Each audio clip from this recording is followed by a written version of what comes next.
You are now entering Maximum Driftcast, the only drifting podcast hosted by a Spanish soccer mom, a 30-year-old silver-haired fox going on 60, and finally, a 200-pound bowl of spaghetti with chimichanga arms. The champions, we are the champions.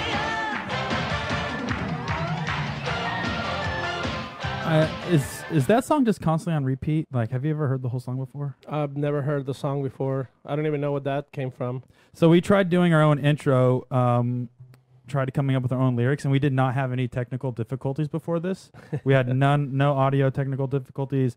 It was actually a great opener, by the way, Paco. Thank you. Yep. So anyways, what's going on, guys? Sam, are you here? Over? Copy? Hey, I'm here. Over and out. Over and out. All right. You Goodbye. don't say that till you're done talking, actually, I think. But What are you doing, Samuel? Are you editing? You look like you're in the editing zone. His pupils No. are dilated. no, I'm here. I've been editing all day, though. My body is still in shock from my travels, but I am here. I'm full of energy. I'm full of cheer. I'm full of. That's all I got. You don't look tired. You don't look wore out. You look like you're chipper. You're clean shaven right now too. You look really sharp. Yep, I haven't shaved since October, and I'm growing out my neck beard for my lady. Are you doing Movember? I don't know what that means. Like no shave November? No, I'm not basic, Paco. I don't do that. Yeah, Paco, come on, dude. Jesus. All right, is that what you're doing? Is that what you've been doing? No, I'm just not like it's always this is me always. Beautiful. Yeah. You look wonderful. Yeah. What are you drinking, Sam? A tall glass of butt. Oh yeah. Sorry, I'm Nice. just trying to get pumped up. So that's my Nice. way of doing it. Corey, what are you doing? Looks like you're doing no shave November because you only have a mustache growing in. Yeah, Sam, I'm doing no shave November this year, so I'm not shaving my mustache. But today, what did I do today? Oh, so today I was at Merca Motorsports all day. We started disassembling the 2J completely. You know those boys need to work, so it'd be nice if you leave them alone for a little I bit. know. I started disassembling the 2JZ, actually. It's already almost fully apart. It goes in the machine shop this week. Wait, you disassembled it? 20% of it. That's I tried. Yeah, I'm just like curious, like what kind of work you're doing on recipe the car. for Like, failure. What? Right there. So I got half the turbo manifold off, half the turbo kit off, and then I got help for the rest by J-Bin, actually.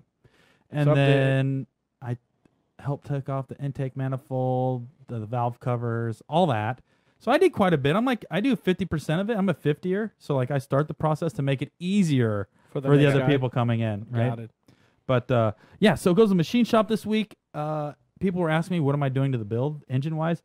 I'm doing the Wiseco boost line pistons, the Wiseco boost line rods, Kelford cams, Kelford springs, Garrett GTX 3584 RS, and what else? A couple other things I forgot about, but do you think it's going to blow up on the dyno or your first run? I'm actually gonna let you drive it first, Sam, to break it in. So Really? if it does blow up, I'll blame you That's a good move. because you Yeah. have blown up engines before. It's like buying insurance right there. One other thing, guys. Do you know what we forgot? Uh-oh. We had about a 5 minute discussion on how we want to open the show. Oh, that's right. We need to thank our Patreons. Let's do that right Ooh, away. Let's do that right away. So, thank you, Patreons. You guys have been a huge supporter, huge help. You're the one that keeps this show on the interwebs, the worldwides. Yeah. So thank you. If you guys want to be a Patreon, please do. Patreon.com/Maximum Driftcast. FD's coming up. Drifting season's coming up. Before that, I just Wait, say, what do you mean it's coming up? It just ended. It's not coming up. Sam, come on. We got 6 months or 5 months. It's coming up. It's coming up. Yeah, Coming up is I a guess vague it is. term, right? Isn't it wide enough to say coming up could be really any time? But, Because it is. Yeah, it is. But I just wanted to point out, like, all the final shipment of all the swag packs for the patrons have been shipped. So if you guys wanna, I mean, we appreciate your patronage. What are you saying, Pac? Patreonage. Patreonage. Yeah, the patriarchy.com. Because without you guys, we couldn't do the show. And it's on your way. You have a shirt and a mug and some stickers and a lot of other cool stuff. Like Thanks, Paco. I think somebody's getting the random bass flute on their package. Some more. No, wait. What? You No, gave just away the kidding. bass flute? No, dude. All It's right. just like Where is the I'm bass trying to. flute? It's actually it's behind Corey. How far behind? Is the bass flute safe, here? Safe enough. Is the bass flute here? Yeah, you guys want to bring the bass? Where's bass it flute at? back? It needs to make an appearance for a second. You got it, Corey? Yeah. Why don't I'll you get it. pull All right. that? Who wants to see Why the don't you pull bass out that flute? I mean, I think that some people want to see it, some people want to hear it. It's been a long time. I missed that thing. So like, what's? This is the What's it? heirloom to Paco. So Paco's gonna play "Sweet Child of Mine" on it. Yeah. Yeah. All right. So for your audio only listeners, what we have here is it's a large shaft. Get it, Paco. it's Show it. Don't be gray. scared. I'll show it too. Bass flute is something that was found. Put it on the camera, Paco. What are you doing right It's there? on your camera. What? Paco's being a homophobe. There's the Oh bass my flute. God, Who that's wants to horrible. play it? This is for All right. Sam. Remember when I got Larry Chen to play that? That was rad. So this collector's piece has been played by Larry Chen, Sam Nelvin, Paco Yeah. Ibarra. I've We're played gonna the, auction that thing I think off Ken on, Gucci. Ken Gucci's gave us played a, the bass flute is making the appearance once again. Paco was too afraid to hold it, so I'm going to put it right in front of Paco's camera just so he can see it. The bass That's flute it gonna is an be instrument. such girth. That's going to be on eBay this weekend for charity. Starting bid is $100 million, Yeah. and worth no less. I promise you that. And So what- we got bass flute out of the way. Well, we have a bass flute on the topic. Let's thank our sponsors. No, so do you remember when FD did the charity event and they asked what we had to give away and we said all we have is the bass flute? And nobody bit. So we'll That put would've that been a on success. our own eBay auction next to Christoph's for Jack charity. stand. Speaking of auction, Paco, did you sell one of your Riatas? Yes, it's gone. Because I mean, the original plan was just to buy it and give it like a little reconditioning and make it nice and pretty. Just trying to. Oh my God, what happened? What happened to Sam? I Oh. thought that every man was supposed to have 2 Riatas. That was your selling point to become governor of Arizona. You promised every single person 2 Riatas, and 2 then here Riatas you go per selling your household? Riatas. 2 Riatas per household. I can still buy another one, but no. My friend Madison, she came all the way from Utah and bought it, and she drove it back to Utah, and now she's Can you happy convince someone to drive from Utah to buy a Buick Riata? and pay me for it. That's evil. I would say messed up, Hawk. it's clever. Hi, Yeah, I Madison. guess- Hi, Madison. I mean, if you can sleep at night for doing that. Well, it was a deal. It was definitely underpriced. So, do you think we're gonna have a guest on the show today, or are we just gonna end it? Well, before bringing the guest, let's just thank our. Oh yeah, we sponsors, got to Corey. thank AEM for letting us do this 10-minute show today. We're only doing 10 minutes today. Send it out. It's the new 10-minute podcast. So I think we covered everything we want to talk about. Brian, do you have any questions for us? What do you got, Brian? Do you have any questions for the Driftcast team here? All right, here we go. And who's the question for? Go ahead, Brian. You have the. Question is for you, Paco. Uh-oh. Oh God. What came first, the taco or the burrito? Oh dude. boy. Always with a heavy questions. Yep. I would say the taco. Okay. Is that your final answer? Yeah, my final and definitive answer. Cool. Taco- Thanks for tacos- the information, Tacos Paco. over burritos. That's something we've been thinking about for quite some time. So Yeah. thank you guys Yeah. for tuning in. I appreciate it. Thanks for the good questions. I would like to thank our other sponsor, Huggies, Diapers. Yep, and Larry Chen. Larry Chen, thanks for sponsoring the show, Larry. Larry gives us $3,000 per app. Keeps the show running without Larry Chen. We wouldn't be able to do this. So thanks, Larry. Yeah, we Hey, forgot. Is Sam right now like trying to reenact what was that, the neighbor from Home Improvement. Yeah, you're the neighbor from Home Improvement where you have half your skull hanging out. Oh yeah, we've got to say That's my impression of the Home Improvement voice. thank you AEM. Yep, go ahead and answer that. Somebody's calling in. Thank you AEM. Thank you McLeod. You So we guys are can- awesome. So you can you have to add him to the conversation. Oh boy, what's happening? We and some Let's oh god. go back to the other call and add him manually. I could. Dirk's listening to the show live. You can hear his audio. Yeah. Okay. Jesus. This I is- can hear ourselves like 30 times. This is the planned part of Yeah, the show, there guys. you Just go. in case you're wondering, we've been planning how to roll Dirk into the show, and we wanted to make it look like we were doing a complete confused intro, like we've never done this before. So hopefully, you guys bought it. Hey, I'm back. Oh, hey, Why'd Sam, you just guys- missed a great intro to Dirk, by the way. What's that? You just missed a great intro to Dirk, by the way. Well, I wouldn't know because whoever's in charge of this thing just shut me down. We have Bon John Jovi audio tech here today, so Oh, he's sweet. he's usually good with the audio levels, but not very good with Skype. Did you say we got Derp on the line? Yeah. Hey, fuck you, Derp. How dare you? For making This is drifting Formula so Dirk bad. Stratton. Everybody knows who I am now. Dirk Stratton. Oh, wait, no, you said Dirk. It is Dirk. I thought it was Formula Derp I Stratton. thought you say jerk. Jerk Stratton. Dirk Stratton. Dude, why is it so metal in your house? Look how much darkness it's there. I like that house. That looks good. He was sitting there listening to Michelle Branch in the darkness. And why we can only see half his face as well? Like, it's like, do you guys plan this ahead? Yeah, we're getting low. Oh, there you go. Dude, look how fancy you're dressed now. What'd you do? Did you just like have a sweet meeting or what? Just got off work a little bit ago. Oh, you Wait, work. What do you do? Whoa. Yeah, what's work? What's What do you work mean and for what do work? you do? Real work. Like what? Work at family's dealership. It's a Chevrolet dealership, and I run the website. I'm the internet sales manager. Nice. So Hell I yeah. have How to many- dress presentable? How many cobalts did you sell today? None. No cobalts. None? But I do have one available. Yeah, no. good deal. What about 5-speed. do you have many Chevy Cavaliers in stock? Preferably like an 01 or an 02, maybe 99 Convertible. soft top.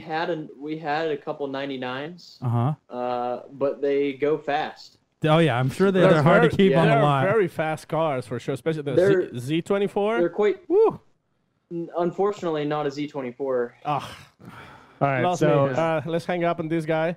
no. As we agreed ahead of time, we're not going to talk about any drifting. We're just going to talk about the used cars for sale on Stratton Chevrolet lot. So, Dirk, why don't you run down the list? What do you have for sale right now? We got about 6 Silverados, a couple F-150s. Oh, beautiful. Wait, hold on. No, describe the Silverados to me. Each one. All right, tell me first. I'm kidding. You don't have to. We got a UC7 as well. Whoa, now Whoa, we're talking. okay. You should, Okay. should flood it and sell it to Matt Field. Yeah, What is right. That would be the last He's gonna need it. on my list. So how pumped are you that Matt Field is finally showing everyone that a Corvette can drift? Just kidding. Sorry. That was actually hilarious. So you've been drifting a Corvette since forever? How long? You didn't start with a Corvette, did you?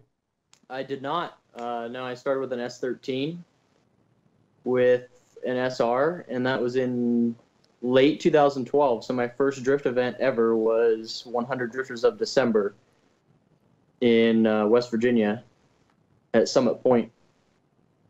Oh yeah. So yeah, I learned to drift on the road course there, which was very interesting, Nice. but it made me learn quick. And then So, what was your move into the Chevrolet or the Corvette? Because your parents have owned this dealership, I imagine, for much of your life, and then it was kind of the obvious move for you to move into a Chevy car. oh yeah, definitely. We've been a Chevrolet dealer since 1928, so Oh wow. we've That's when Kinda have- Columbus sold the Ocean Blue, isn't it? 1928 when they discovered America. Yep. yeah he brought some Corvettes from Chevrolets. Europe. Yeah. Yep. Where- Yep. Were your parents like, Dirk, like, would it be so hard to drive American? Why are you driving that piece of Jap crap? Oh, Paco, Whoa, come Yeah. on. whoa, Paco. No, seriously, it was rough. Oh, shit. Okay. No, my parents were not into drifting at all because of because they're all, parents. You know, the only thing they saw was a bunch of shitty Japanese cars that have mismatched body panels and, you know, the typical. Yeah, they were pretty much right. Parents Yeah. just don't understand. They were right. So, which is fine. I mean, that's what I started out with too. But once I started to realize that competition drifting was something I wanted to get into, they're like, well, if you want our help at all, you know, we're not gonna support you with this Japanese car at all. Uh, So my parents have been into racing for many years. My dad started racing when he was young, and when I was a child in grade school, I just traveled around. I still went to school. I didn't get homeschooled, but took all my homework with me, and we went NHRA drag racing every weekend. So basically, I grew up at the racetrack, and once they, Dad sold everything and they quit racing. Basically, I'm their way into racing still, and they love it. They love being at the track, and most of the work is done by myself and my family, and some of the guys at our shop here. But So pretty much, it's just you were the excuse for your family to get into racing. Like they're like, you know what? Let's just have a kid and. Well, he said let's they're already in train him as racing. yeah. And now they got into drifting, which, as we all know, is the purest form of motorsport and racing. Sam is getting lower very and lower. purist. Very, very purist. Can you guys see me okay? Yeah, no, you look great. Now you look great. Sam is the one that's like this consistently disappearing off screen. Well, I can see myself good on there, but Yeah, no, you look perfectly fine. Now you do. So I'm gonna Okay. describe Dirk to our audio only. So he's wearing matching headphones and shirt. Looks like he's got some blackout curtains behind him because he stays up all night as a vampire man. Yep. It's mostly clubbing at night. Working It shit for the actually day. looks, Sam. It actually looks like he's in that opening scene from Blade with Wesley Snipes. Yeah. So right now he's got a bunch of butterfly knives spinning around. He's using butterfly knives like fidget spinners, which is I think very. he's going through his goth phase right now. Yep. So did you know, Oh, Go ahead, Sam. Dirk? Were you aware that Paco has been drifting Corvettes since before you were born? Oh my God, that is Paco used to Wow. drift a C5. I mean, drifting. Wow. I mean, Drifting is a strong word for yeah, it, it's probably. a strong word. Yeah, it is I would say like doing 180s and 360s. on purpose. No, No, God. that's no, trying to not drift. even on purpose. Yeah, no, that thing doesn't want to drift. So Dirk, how did you go straight from the S13 to the Corvette? Did you consider using a Camaro like Tally McQuarrie or Conrad Grundewald does? I did, and the transition wasn't quite as abrupt. I mean, I had the S13 when I first got it was basically just SR and coilovers, and that was it, and a welded diff. And I slowly did some things to that car. LS swapped it and put a Part Shop Max angle kit on it, and just stuff like that to make it competitive in Pro-Am. Still ran 15-inch tires and Hell yeah. never got crazy with it. But the transition to the Corvette, I really considered building a 5th-gen Camaro, and because I knew the angle kit was available and the car just seemed so much more available as well. And after seeing Michael Essa's great success on the Camaro, you Right. were like, dude, He was I inspired. have to get a piece of that cake. Yep. Yeah, I was like, no thanks. No, it's really the weight factor. The Corvette starts out much lighter, and honestly, we found the car was a really good deal. It was a salvage title car. It was wrecked both front and rear. So, I mean, that's pretty much, I had a budget set, and it's pretty much what I was going to pay for a Camaro. So, Oh, nice. found a So Corvette. it wasn't a Stratton Chevrolet Corvette that was just sitting in the lot, and you guys were like, you know what? Let's just turn this car into a drift car. No way. Ah. That would never fly. See, because that's a lot of people say like, oh, like if my parents had a car dealer, I would be drifting, whatever, like an F-150, whatever. So I think it's important to mention that that's not the case. Wait, Paco, Right. who said that if their parents had a car dealership, they would drift an F-150? I wondered if anybody was going to catch on to that. Oh, no, I'm here to catch Paco Yeah, and his shit. So. I would say just to mention whatever a Ford Focus then. That'd be No, good. I get what you're saying, though. I mean, Yeah. there's a lot of people that I see say that kind of thing, and it's definitely not true for us or me. It was basically, okay, I'm gonna either spend a ton of money on this S chassis to make it competitive, or I'm gonna start with something else that's much better to begin with. So that's where we kind of started the search for a newer chassis that would be a better base, for a race car. Because when it boils down to it, I mean, these pro drift cars even pro-am cars these days, I mean, it's a race car that we're using to drive sideways. I'm already predicting the future, and I'm going to blame the drift tax on Corvettes on Dirk Stratton. Yeah. Because I don't think the drift tax has started yet on Corvettes.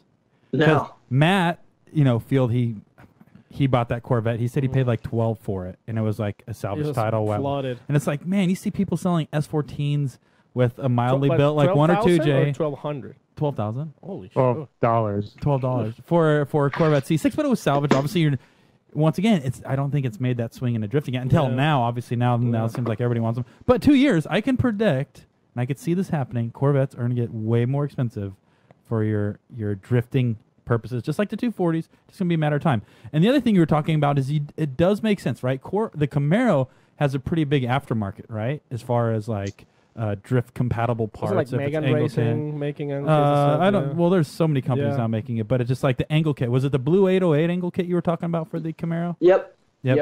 So that's from Luke Longberger, which Luke, fun fact, used to drive a Corvette back in the day, but he was helping Conrad with his angle kit, which I believe he developed the Blue 808 angle kit. Were they driving both the same Corvette? What's that? Weren't both Luke and Conrad, wasn't that the same Corvette that they were driving? No, different. Oh, okay. No. I always thought... No, but anyways, Blue 808 was a shop owned by Luke Longberger, who was one of the OG dudes. I think there was probably 3 OG dudes back in the day that had a Corvette at one point, a C5 or a C6, but Blue 808 was like... Would you consider Luke one of the dudes that kind of like started actually developing and making parts for the Corvette? Like... Well, he did for his car. Right, and he didn't fucking hand it out. He didn't sell anything or, really make parts to sell for them just for his own car. So you've been kind of developing your own stuff then, right? Is that what's been happening? We built all of our own stuff. But before I built the Corvette, I talked to Luke, and he produced and sold, still does sell the angle kit for the 5th gen Camaros, which is actually the kit that I have on my 5th gen Camaro, the Lingenfelder L28 car. But I asked him basically, hey, what should I build? Like, not knowing him or anything, just knowing that he had the Corvette and that he helped to build Conrad's car and everything. And we talked quite a bit, and he suggested that I build a Corvette. And everybody else I talked to was like, you're dumb if you're trying to build a Corvette because it's never going to work. Right. There's no aftermarket for drifting, right? There was no angle kit at the time. Nothing. And the transmission setup's a whole different story. You could probably tell us more about that. But there's some odds kind of going against you in the Corvette world.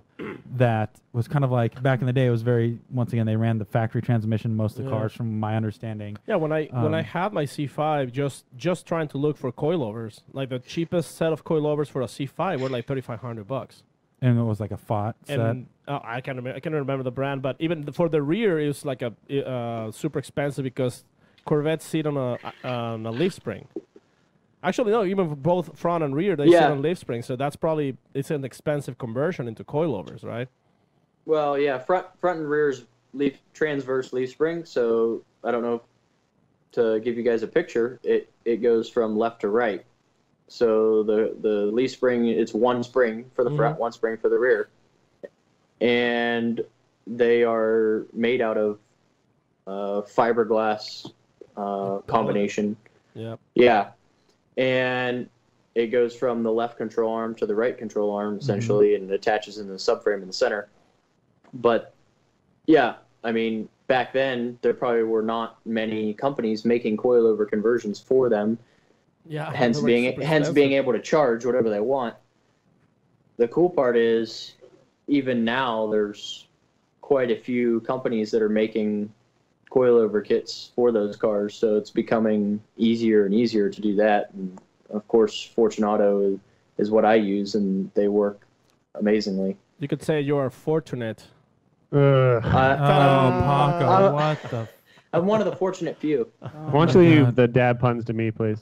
Well, I was waiting for you. But to be fair, that was pretty good. Thank So you. what was the biggest learning issue for you driving the S13 to the Corvette? What changed mostly? So when we built the Corvette, before I ever even drove the car, I mean, when I got the car, it ran and drove, but I never actually drove it because it was during the winter, and I just started tearing it down to build it. And before we ever even drove the car, we knew there were certain things that we needed to do. So we did the cage, we built the angle kit, the dual caliper kit, did those main things, and I put a cam in it, and that was about it. So you have cage, seats, angle, dual calipers, obviously a handbrake with that. And I went out and drove it, and it worked right off the bat. I mean, And ballast-wise, how did it feel compared to the S13, though? so driving-wise, it's just a lot faster. It's like A they lot have more. tons of grip from factory. Yeah, it has a lot of chassis grip. So, initially drifting the car, it wasn't that big of a deal, but once you actually start to learn how to put the car where you want it, and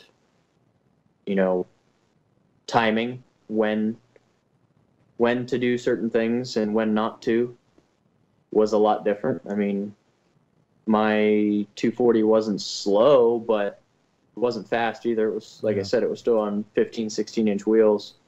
Yeah. I mean, does it rotate the same as like an S13 or similarly? Like what? I'm just thinking like balance-wise, because the S chassis I've heard it's the only thing I've ever drifted, but I've heard it's the easiest car to drift. Did you have like growing pains getting into the Corvette? It didn't really give me too much trouble. I guess I learned pretty fast, and that's pretty much. It's not easy to drive, but You were a perfect I driver, didn't and it was good. I wouldn't say I'm a perfect I'm driver, kidding. but I adapted quickly to the different driving characteristics of the car, which, I mean, because of the transmission being in the back of the car, it does have a 50-50 weight distribution out of the box when the cars are stock. So that is what makes it a lot different than an S chassis. And what It's just- sorry, go on. it's just something you have to get used to. When the car rotates and you get on the gas, it's pretty It's serious. going forward. Yeah, it's not Yeah. sitting there burning the tires. It's going forward. Right. And- And How many seasons of Pro 2 have you done so far? two. You did 2 seasons. I forget. Two. Was the mandatory tire maximum size in place both years or just the 1 year? No, just in 2017. So 2016, I ran a mixture of 265s, 275s, and 285s Oh. to try to figure out what worked the best for the car. So instead of a quick change, you just had like different tire width. Sort of, in a way, yeah. And gearing also changed again for 17 for me, not only because of tire size, but we went with a different gear set from Fitzner Performance Gearbox that gave us a sixth gear 1-to-1 ratio. Oh shit, Yeah. that's interesting. Mm-hmm. It's like, I mean, like on the 6th gear, how many what's the horsepower rating on the Lingenfelter engine? The engine from 17 was like 700 at the crank, so close to 6 something to the wheels. So did you even take off on first gear or just in second or third gear? Yeah, I still take off in first because the Corvettes first make you gear, shift into fourth gear. yeah, first to fourth. Yeah, fuck it. saves For saves fuel you economy. Fuel, yeah. Yeah, fuel, tire, everything. No, I still started off in first. It really didn't complicate things, and it's sequential gearbox, so it's pretty easy to just click into the next gear every time. Wait, so you have a sequential? Yeah, it's a PPG sequential. Oh, so like that? I didn't know that. I thought you were just rocking T56. What was the new one they put on the C6s? Yeah, it's a TR6060 from the factory. Okay. Oh, so you have a But sequential. Look at you. Yeah. Yeah, no big deal. Yeah, like whatever. Daigo No, status. We've been working with Fitzner Performance Gearbox for the last 2 years, and they hold up really well and shift great, and everything's awesome. So you don't even tap on the clutch to shift. You just pull the lever. right, yeah, we have a ignition cut set up with the Haltech ECU. Oh, interesting. What was the final gear ratio on your car? 390. That's 390 on the diff, right? Yeah. So And it's a 1-to-1 and 6 gear. All right, Yeah. all right. Take it easy, nerds. Yeah, what is this math stuff I'm hearing? so Math. and talking about diffs, that was the part that gave up on your car on the last Yeah. round. Yeah, So- it was. Did you have like all the reinforcement they usually put on Corvettes? On the diffs? Yeah. Yeah. And I started to learn even more than I already had learned from building mine a couple times already, in that the Z06 physically has a larger case, Oh. which I'm going to be swapping to for next year. So, and also having a spare on hand. Yeah. I mean, being able to change a differential in 5 minutes anyway, not that we were in that situation, but if we were, it's not something that would probably be possible. Definitely not possible in my car, and I don't know that anybody's ever done it successfully. I know Turk's team was pretty darn close before. Yeah. Yeah. But almost there. Yep. I mean, it just depends on the situation. Yeah. Now, I mean, of course, it would be worth it to have it with us in case we say break it on Thursday or Friday or whatever. Mm-hmm. But this year in Texas, we were in practice, and it would have been my last planned practice run, or second to last planned practice run. I was following Riley Sexsmith. Mm-hmm. And yeah, so there wasn't much time between the end of practice and qualifying, and we didn't have a spare anyway. But what happened was in practice, I initiated right behind Riley, and just coming off the clutch, e-brake clutch, and it broke in practice basically, but the car still drove, so I figured I'm not going to not go up for qualifying because I'm here and it's the last event of the year, and I got a chance to win the championship. So Yeah, you were sitting second or third, right? I was third coming into there, yeah, and definitely could have won. But didn't you? But you got your license last year, right? Not this year. Well, both. Yeah. Yeah. Okay. But Yeah. I mean that you But already obviously- had it on last year. Yeah, I had for it Pro from last 1. year because I finished fourth in 16. He Okay. didn't want to be a big old dum-dum and rush into Pro 1 and get his buns kicked. So he did the right thing, and he waited and proved that he could hold his worth in Pro 2, which is a good move, I think. Thank you. Exactly. That was our reasoning too. Yeah. And so what's your plan now that it's time to go up to the big leagues with Pro 1? How do you not get your buns kicked every battle. Don't suck. All right, good enough. Yeah. Well, I mean, if I'm not mistaken, your car still has power windows, air conditioning, stereo with Bose speakers. You probably still have a factory carpet and sound deadening on it, right? Well, not quite. Okay. I do have power windows and I do have the factory stereo. I do not have AC and I do not have carpet. Peasant.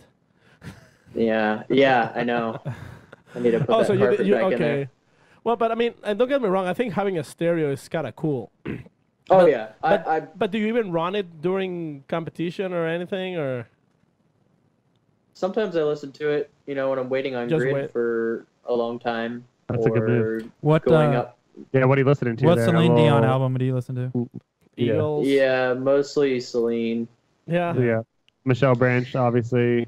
Melissa The big one. Etheridge. Well, it's a Corvette. Obviously, he has Eagles. He has Wait, you've got Eagles? the Eagles. I got tons of bald eagles under the hood. There you go. Ah, Yeah. that's what you hear screaming out of the exhaust. All that freedom. That's right. Did you? I'm kind of rewinding here a little bit. Did you run the Corvette Pro-Am as well? I did. Yeah. So 2015, I ran the first MDU event, Midwest Drift Union, of the year with the 240 that I still had. And I was finishing building the Corvette, finished it, and then brought it to Streets of Detroit, the street course that they ran. So that was my first competition event ever in Nice. 2014 with the 240, and then my first competition event with the Corvette in 2015. And So go ahead. So I ran the final three out of 4 rounds of MDU with the Corvette and won the series. And then we went to Pro 2 in 16. So you had almost 2 years of Pro-Am underneath your belt before you made the jump? Yeah. Not quite, but almost, Yeah, I like guess you- you would say. like I you- ran LS Fest both years. Mm-hmm. Yeah, so competition-wise, that was, pretty much it. MDU and LS Fest. Making And that jump from, let's say, MDU, some of the Pro-Am stuff you did, and Holly LS Fest, jumping into Pro 2 your first year, what was kind of like the first big shocker making that jump into Pro 2? You obviously did extremely well that first year, but what was the big things that you were like, well, shoot, man, I wish I would have known that before I made that jump? Or was it the level of competition? Was it getting used to how FD operates? But what were some things, making that jump from Pro-Am to Pro 2 that you felt was a learning curve for you? I would say that the level of competition actually just made me drive better. Mm-hmm. It didn't really bother me. It Right. just, I'm not that I was, I went in there knowing that there were plenty of guys there that were going to be better than me, and driving with them helped me become a better driver. Right. So I think that was actually a benefit and not something that hurt me. But I guess the biggest thing would be figuring out how many, tires are huge, obviously, knowing how many you're going to need and not, you try to be budget friendly and Right. not buy an excessive amount of tires because you just can't afford it.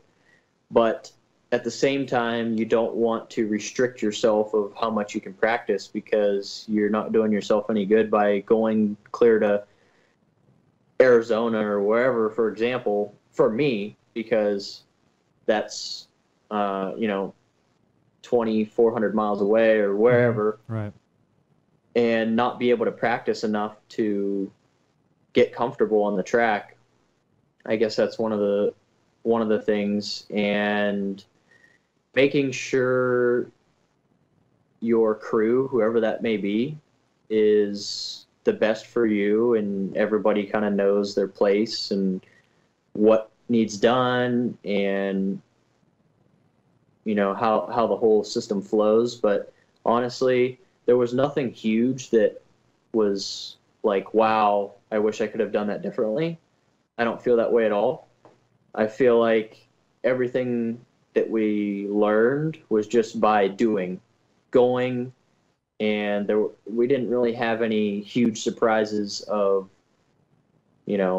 wow, we really should have thought about this differently before we came. Yeah, So that's obviously been a big topic of discussion, obviously, with MDU kind of gone away. Everybody was talking about, and I don't want to rehash on this too much, but people were talking about that gap being so different. But from your experience, you already probably ran a pretty well-ran Pro-Am operation, obviously. And the advantage you had, too, is looking at this, is you had a family in motorsports, which I think a lot of people in drifting, they're getting into it, they like it. There isn't that type of experience within the family that says, hey, this is how we operate on a professional level. It sounded like you had family in NHRA, which, once again, that's the premier for any form of drag racing. Like, NHRA is the top dog. Yep. And so I'm assuming you had a really great operation going into Pro-Am, which it wasn't like you were going out into Pro-Am with, a very limited car, limited team. It's like, no, I had my resource, I had my car running well. I did all the maintenance before I went to the track rather than doing at the track expecting to do well. It sounds like you had which that's half the drifter's problem, man, is I don't know why we're so last minute. We're so last minute. I don't know why. I even get guilty of this sometimes. But it's like it seems like you had a really well-ran, operated team that jump from Pro-Am to Pro 2 was actually a very small compared to what a lot of people are saying it is nowadays, where they make it seem like it's this impossible jump when it's realistically, as big as you want to make it. And that's exactly it. And I think about this all the time. It's like, man, if you run a series in Pro-Am, it's like if you're not feeling comfortable at making that jump, stay back, reoperate or restructure your team to have it the best Pro-Am team before you make that jump. Because I think everybody gets excited when they get their license and it's like, you know what, screw this, we're going for it, we're going Pro 2 right away. When it's like, dude, there's a whole other side of drifting that you kind of need to get your head wrapped around before you start making that jump. But it is literally operation of team, make sure the equipment's up to par, you're not fixing it at the track. It's all these things. But with you, yeah, going back, it sounds like you had a pretty well-operated team. Definitely. I mean, I probably could never thank my, parents enough for the knowledge and the physical blood and sweat that's been put into it from them, of just teaching me and showing me how things should be done. And, back when my dad was racing in NHRA, he was a complete privateer team. It was him and my mom that went to all the events. There was no crew. There was nothing. It was just them. So I find myself a lot of times where, I'll be like, well, hey, we should go do this, or I'm going to do this. And, my dad will be like, well, what about this? What about this part of it? And I'll be like, oh, well, I didn't really think of that. So, that has been a huge part of it in teaching me and getting the program set where it needs to be for me. And it's just made it a lot smoother of a transition each time, from grassroots, where I learned, and up to Pro-Am, up to Pro 2, and the whole journey. It's just it's definitely been a learning curve, but it's been a lot of fun too. So if you were to make a suggestion to a lot of these Pro-Am dudes as far as deciding on what route you want to go, obviously there's a lot of people that are super pumped on staying in grassroots, which is totally cool. If that's what you want to do, that's what you want to do. And there's some guys that want to do the whole FD train where they go through Pro-Am, get their license, Pro 2. What would you say would be your biggest piece of advice for a lot of these dudes that are in Pro-Am that want to start making the jump? Don't be a know-it-all. Ask questions. Ask questions. Whoever somebody that you think might know something more than you do about, whatever it is you're doing, ask. I mean, it's the biggest thing. And sometimes it's hard to do. I understand that. Sometimes I just do things instead of asking when I probably should have, and I guess that's how you learn. But that's probably the biggest thing I can think of. And besides the obvious fact of make sure your setup is reliable, not just the car, but how you're getting to the track, and you don't need a bigger turbo before you need to make sure the whole steering system is not blown out and that your coilovers aren't blown out or whatever. You need to make sure you got gas. You need to make sure you got tires. You make sure your mom is watching. And this isn't to say that every time I've gone to an event, I've never done anything stupid like that, because, I mean, one of the biggest learning things for me was literally my first competition event at Streets of Detroit in MDU with the 240. I go just because I wanted to see what it was like. And so we go. And there was a bunch of cars there. It was a huge event. I want to say probably, 50, something like that. And I actually qualified decent for, the top 16 competition. I think I qualified, 10th, 12th, something like that. First time I ever competed. So I was like, sweet. And I go up to grid for competition, and I just am up there by myself, no extra tires, tools, nothing. Just here I am, let's go. And I start seeing all these other guys like wheeling, tires and jacks and everything up, and I'm like, man, what are these guys doing? Dorks. Yeah. Like, what are these nerds doing? So, yeah, I learned really quickly, right in that first event. I'm like, wow, that's a real eye-opener. You need to bring a friend with a jack. Yeah. Really can't pay him anything. that stuff. Yeah. That's what Corey did. He found someone that could carry a jack real quick. They didn't know what to do with it, but, they brought the jack to the starting line. Yeah, they learned. That's how Dustin was brought into the picture. Like, hey, Dustin, can you change my tires? And he said, Corey showed up one day, and he's like, I need somebody to wheel around a jack. Actually, I was doing a Craigslist campaign for a while, actually, and that's how my program was assembled. Yeah. Wow. Who's your jack man, Dirk? Who turns the jack on your team? So the jack man is usually either my dad or Justin Robertson, who did all the fabrication work on my car as well, or my buddy Tim Wack. One of them guys is usually running it, but so it's still a very tight group for you and your team. It's your parents and your close buds. Yep. And it's kind of a weird story. Justin, who's part of my crew now, and always has been, and built the roll cage and the angle kit and everything on the car. He sort of, in a way, got me into drifting because I had bought a 67 C10 rat rod truck off of him. Oh, yeah. From Craigslist. I never knew him. That's how I met him, was Craigslist. So it's funny you say that, Corey. That's how Corey meets most of his friends, is on misconnections. It's a good place. It's a good place to meet people. Yeah, Corey meets a lot of men off Craigslist. It's pretty casual not encounters. Yeah, I would say it's not safe what he does, but he's made a lot of friends. Yeah, well, that's what Craigslist is for. He sold you this truck, and then he's like, "Hey, Dirk, you ever heard of drifting?" And you're like, "Nope," but now I'm gonna become a Formula Drift Pro 1 drifter. Formula One Pro champion of the world. Yep, that's right. Actually, here's a question for you, Dirk. This is from this guy named Andy Jar Jar Binks Luck. Ooh. He goes, here's a question for Dirk. How does the use of spotter change your driving from Pro-Am to Pro 2?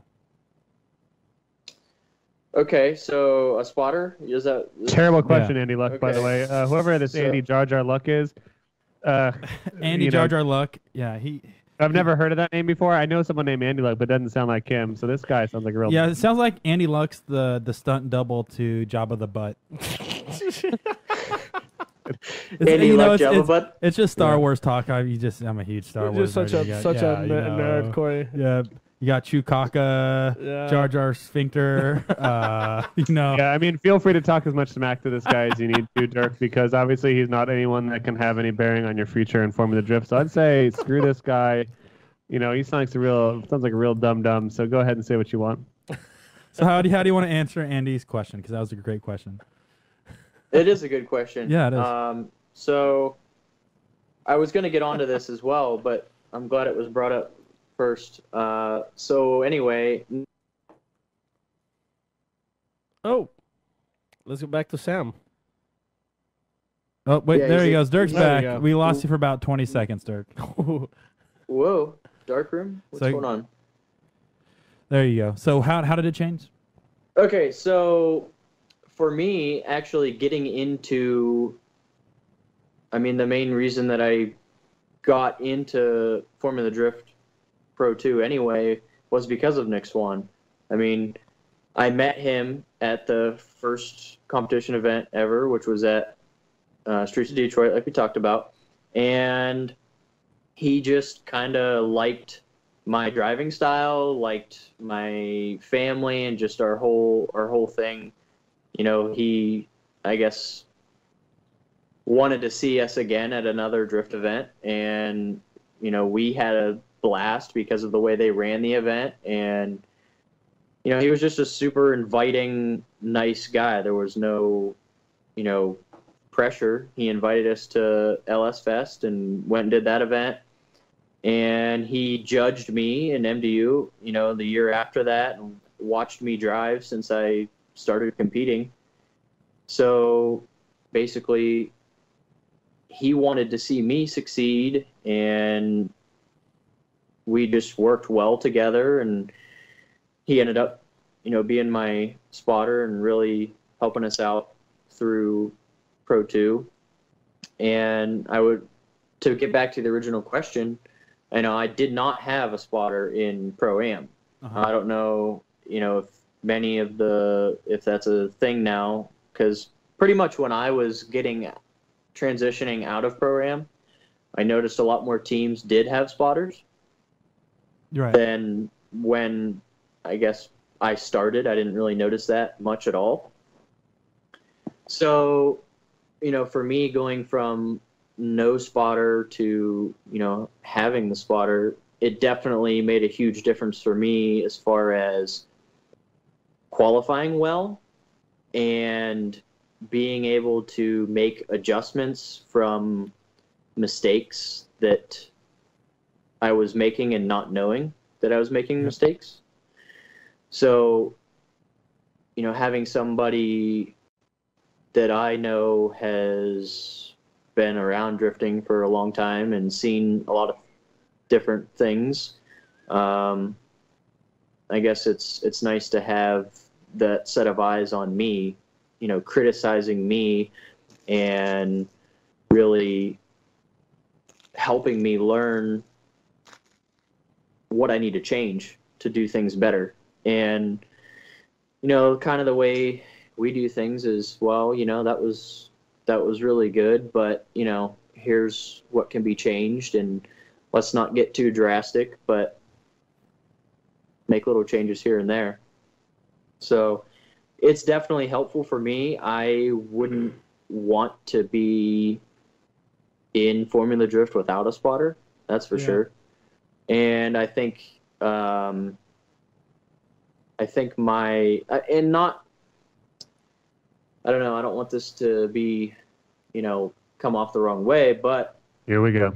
if you have the wrong person guiding you, you know, and this is different for every driver too, because the way they take things and the, you know, the way the two see things might not be eye to eye. So if you have somebody that's telling you something you can't comprehend or doesn't make sense, it's not going to work out. So it definitely makes a huge difference on performance, I would say. Yeah, I couldn't be anybody's spotter because nobody would understand shit from what I'm saying. So I Mhm. know exactly what you're talking about. He said, yeah, what did you say? Say it again. That's why I want to have a Spanish-speaking spotter. That's going to be my goal for next year. Is have somebody that I would just be like, so Paco's your guy.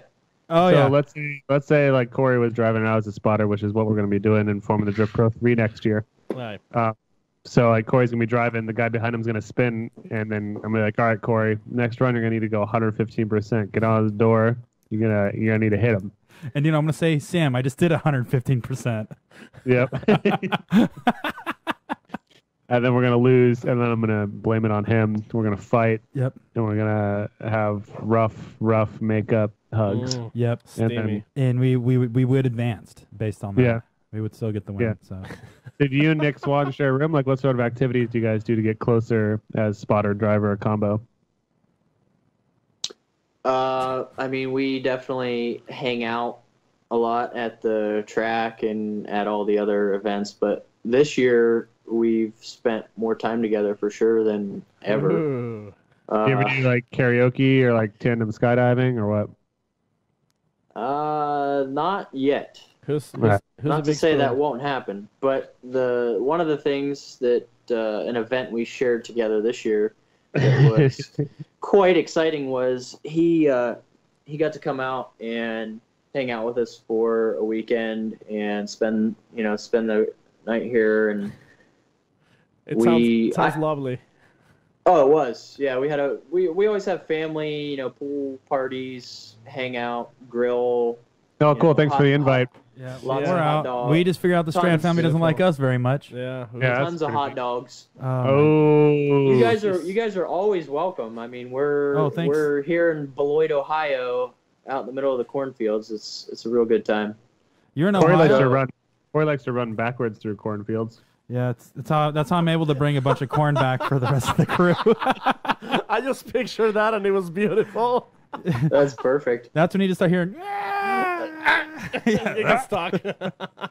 I literally have a cornfield out of my window No way. in my house. Yeah, That'd be swear. funny if there's a Wow. path, a straight path Corey- that looks like a couple people ran through there. Corey just logged into Expedia.com and he's booking up a flight right now. No, I'm Google Yeah, you Earthing. told him. You said come by anytime, so Corey Anytime. is coming by real soon. Yep, I'm Google Earthing the property so I can already plan my route in the cornfield. But I got a spare spot on my couch. Ah, There you go. Thanks, dude. by the way, Yep. username Nick Swan is saying that instead of being called spotter, he prefers the term professional spectator. Pretty good. Yeah. Thanks, Nick Swan.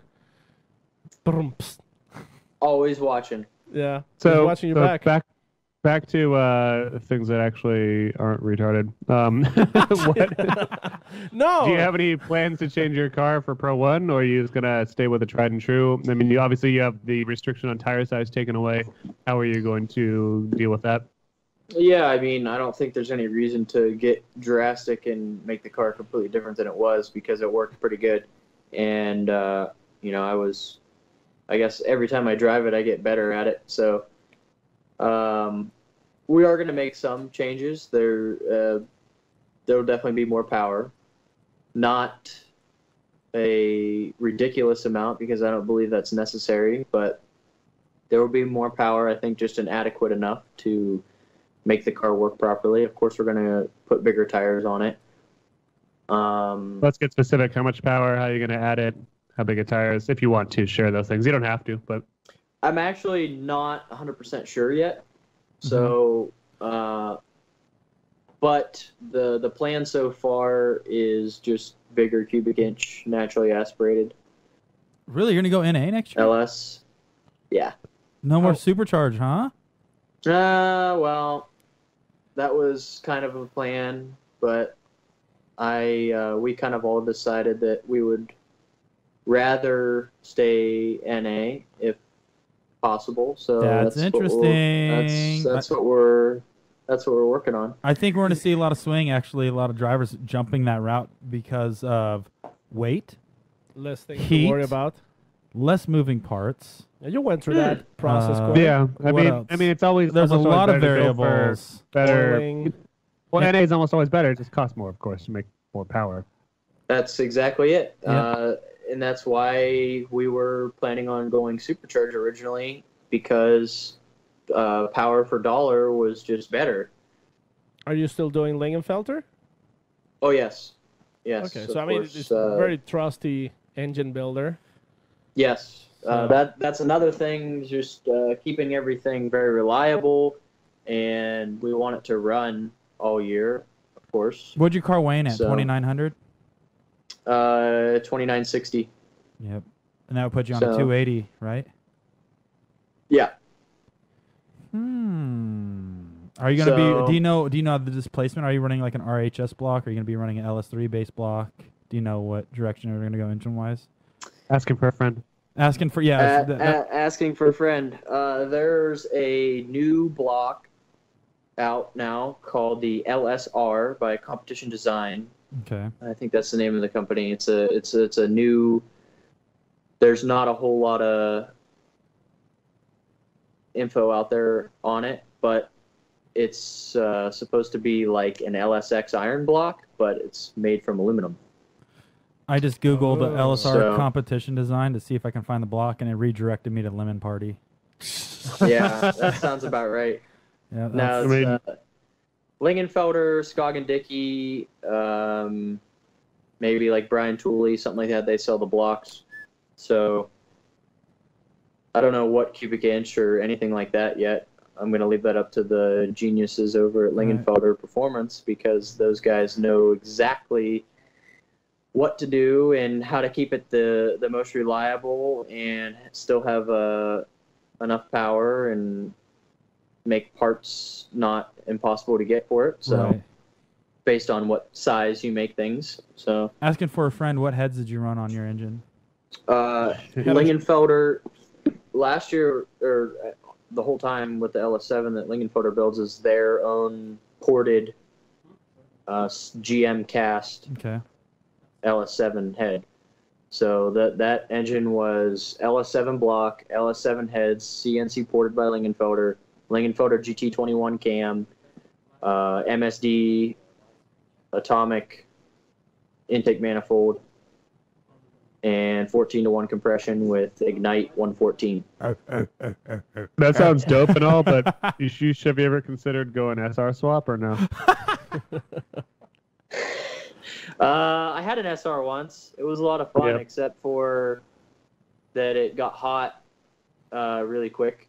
Oh yeah, they do that. It made 202 to the wheels. That's pretty strong. Yeah, I know. mean, Yeah, it was a strong runner. It was a stock turbo, pretty much just boost controller, straight pipe, intercooler upgrade. That was about it. I Amen, have. brother. I think that'll go real good in a Corvette. Yeah, it would. I think I found a leaked. Two of them.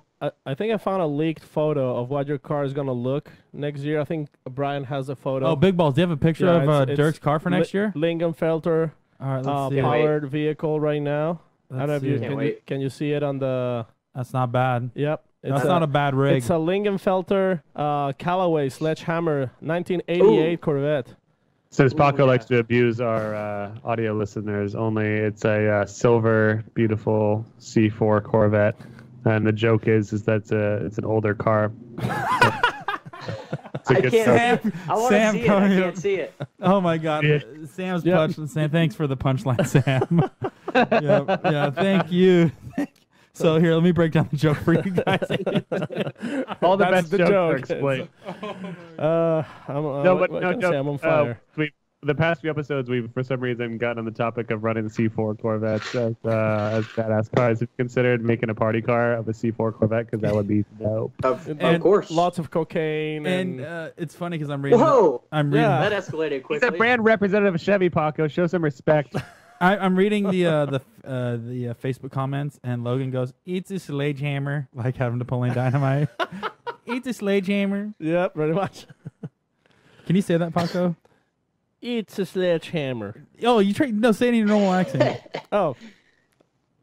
It's a sledgehammer. That's not your normal Paco, accent. Paco, sorry, he's not understanding English very well today. It's a sledgehammer. He's a There you sledgehammer. go. Okay, yeah, there you go. That was Brian. Brian Thanks- actually had to thanks, do. Brian. Brian did a better Espanole impersonation. impersonation than Paco did of himself. Gracias. Gracias. Um, So you've obviously been studying the Pro One Masters of Disaster.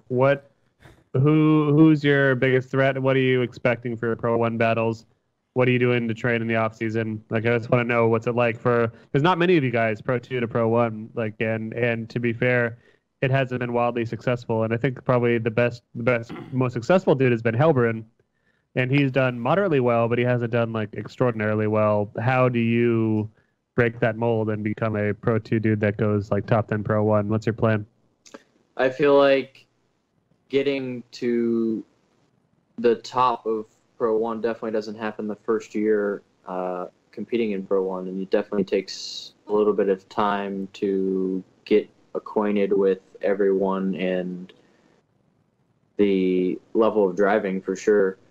I'm very excited to be able to push myself and drive the best and the hardest that I possibly can, and learn a lot following some of the best drivers in drifting.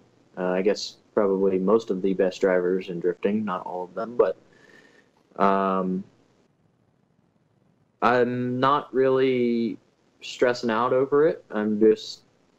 I'm excited to be there.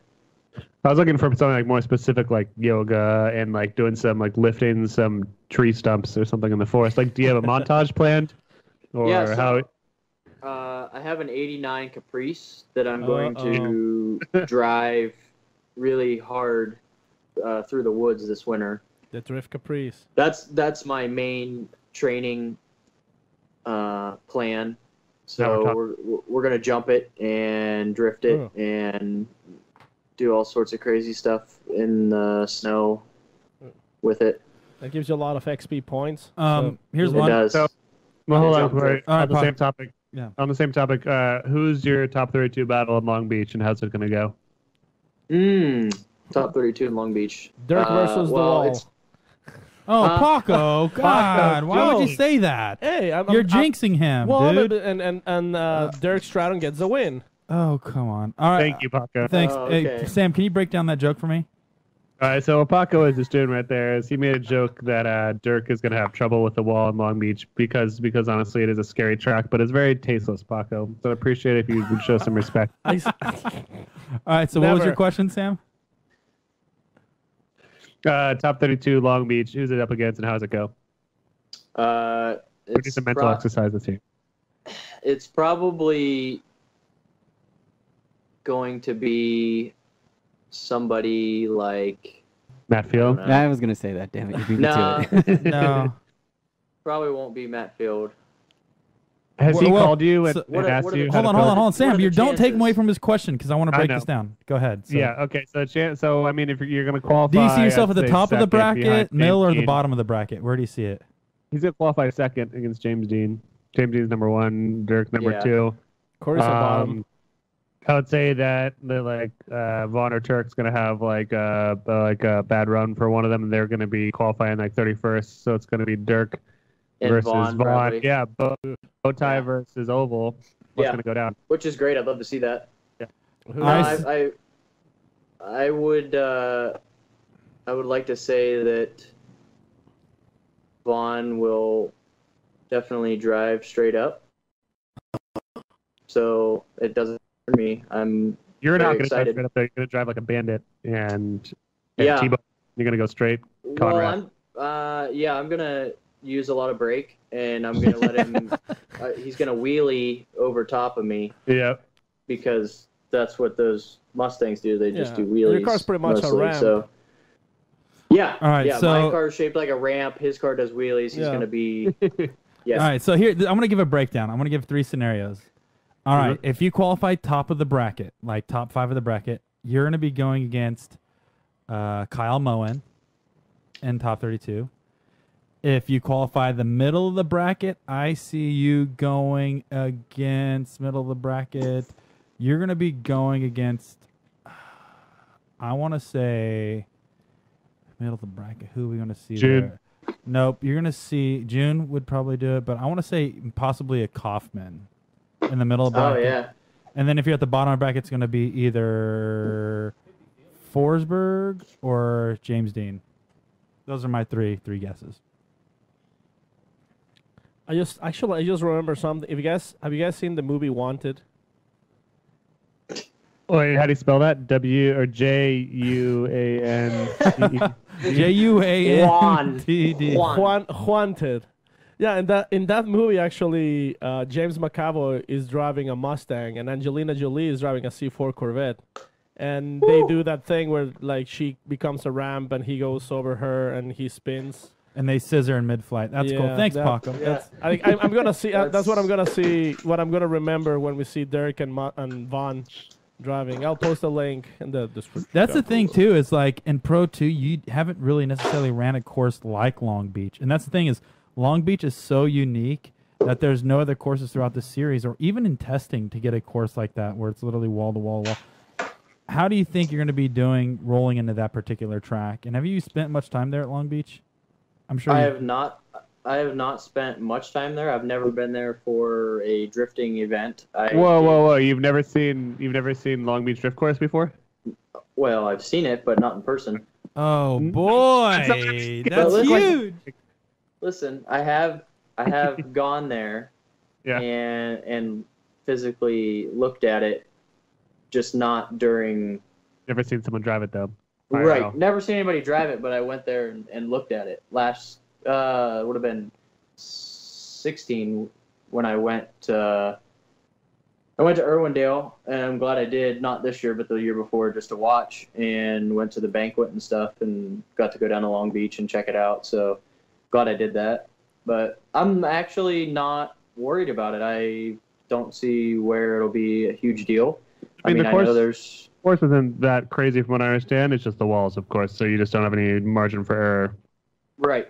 Yeah, you gotta know where you're going. But I feel like my car does what needs to be done on that course very well. So. I mean, you shift into fourth gear and close your eyes and rip that e-brake and turn. And Yeah, that's what you do everywhere. Sometimes fifth, you know. Yeah. You know what's funny is some dude, Dov Arnoff, says Detroit has bigger curbs than walls at Long Beach. It does. You hit a curb in Detroit, you're done. Oh my god, That's it. too funny. That's crazy that track is pretty much like a street. I Yeah. mean, it's called the Streets of Detroit, right, or something like that. Yeah, it's literally a street. They use it. So What's the deal with they that? That abandoned they building on the back. What is it?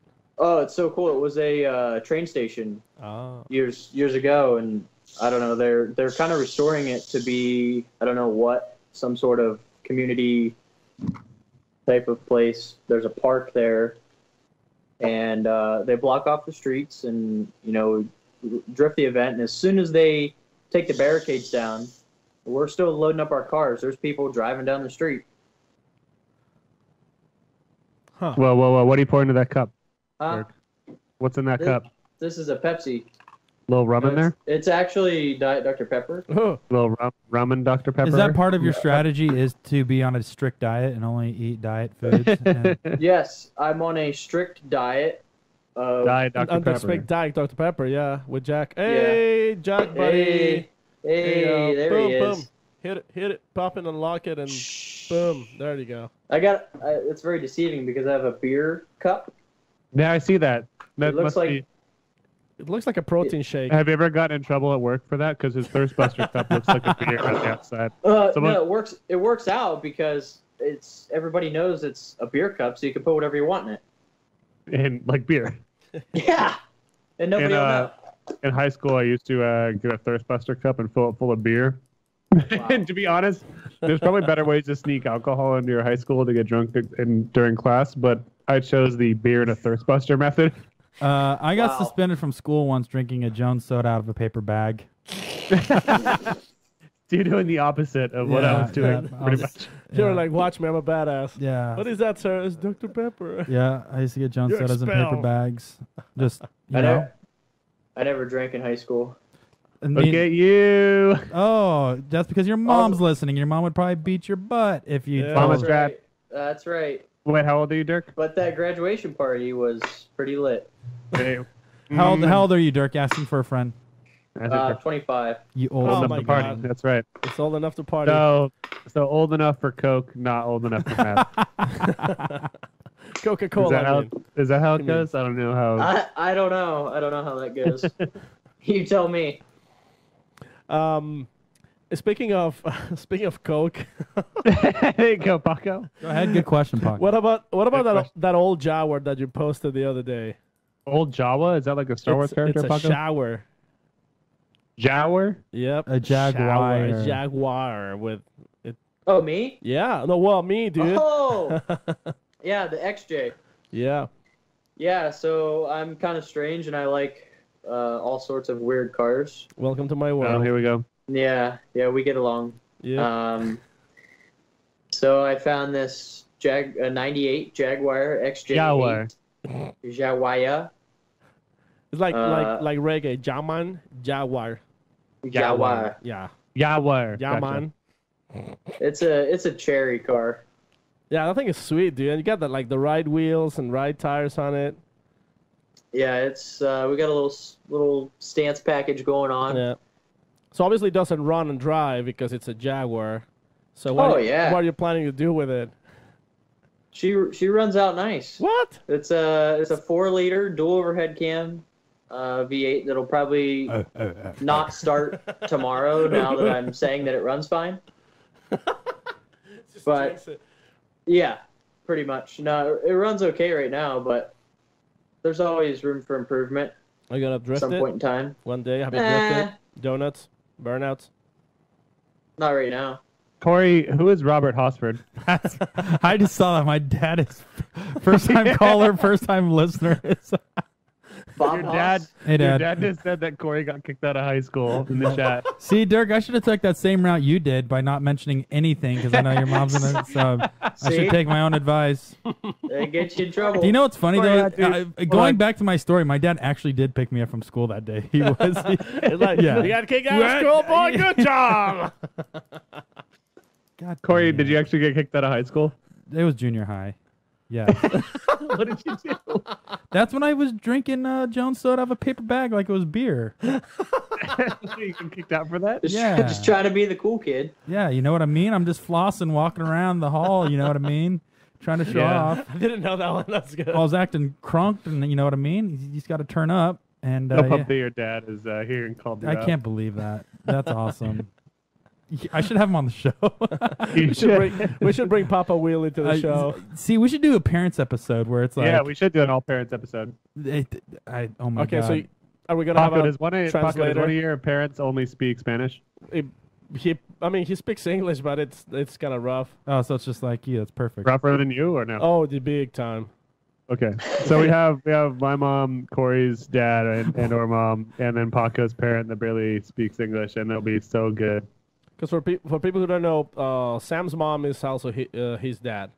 He's What? Drift mom dad. All right, so I'm gonna explain this joke that Paco's making right now. So Paco's joke, I guess he's saying that my mom is a hermaphrodite and No. artificially, he's making a joke that I was a No. test tube child. Go on, Paco. No, well, that's not what I meant. Hi, Jen. Life finds a She's- way, Paco. She's watching. No, she's doing it.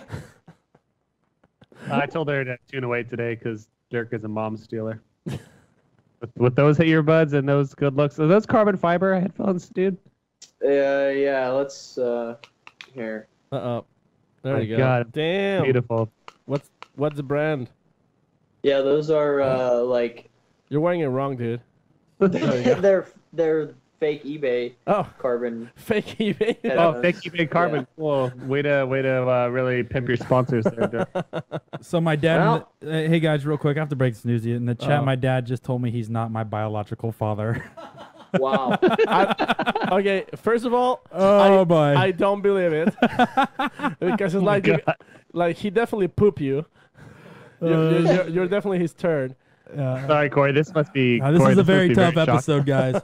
This Corey, is this must be wow. shocking for you. I don't know what to say, man. This is oh, my dad just told me Paco is Corey's dad. What? Paco, Aw. Dad, Dad, Wow. why didn't you be telling me this? Thanks, Dad. Nurture me. Oh, they're hugging. Nurture, This is so nurture cute. me, Dad. I love you. God.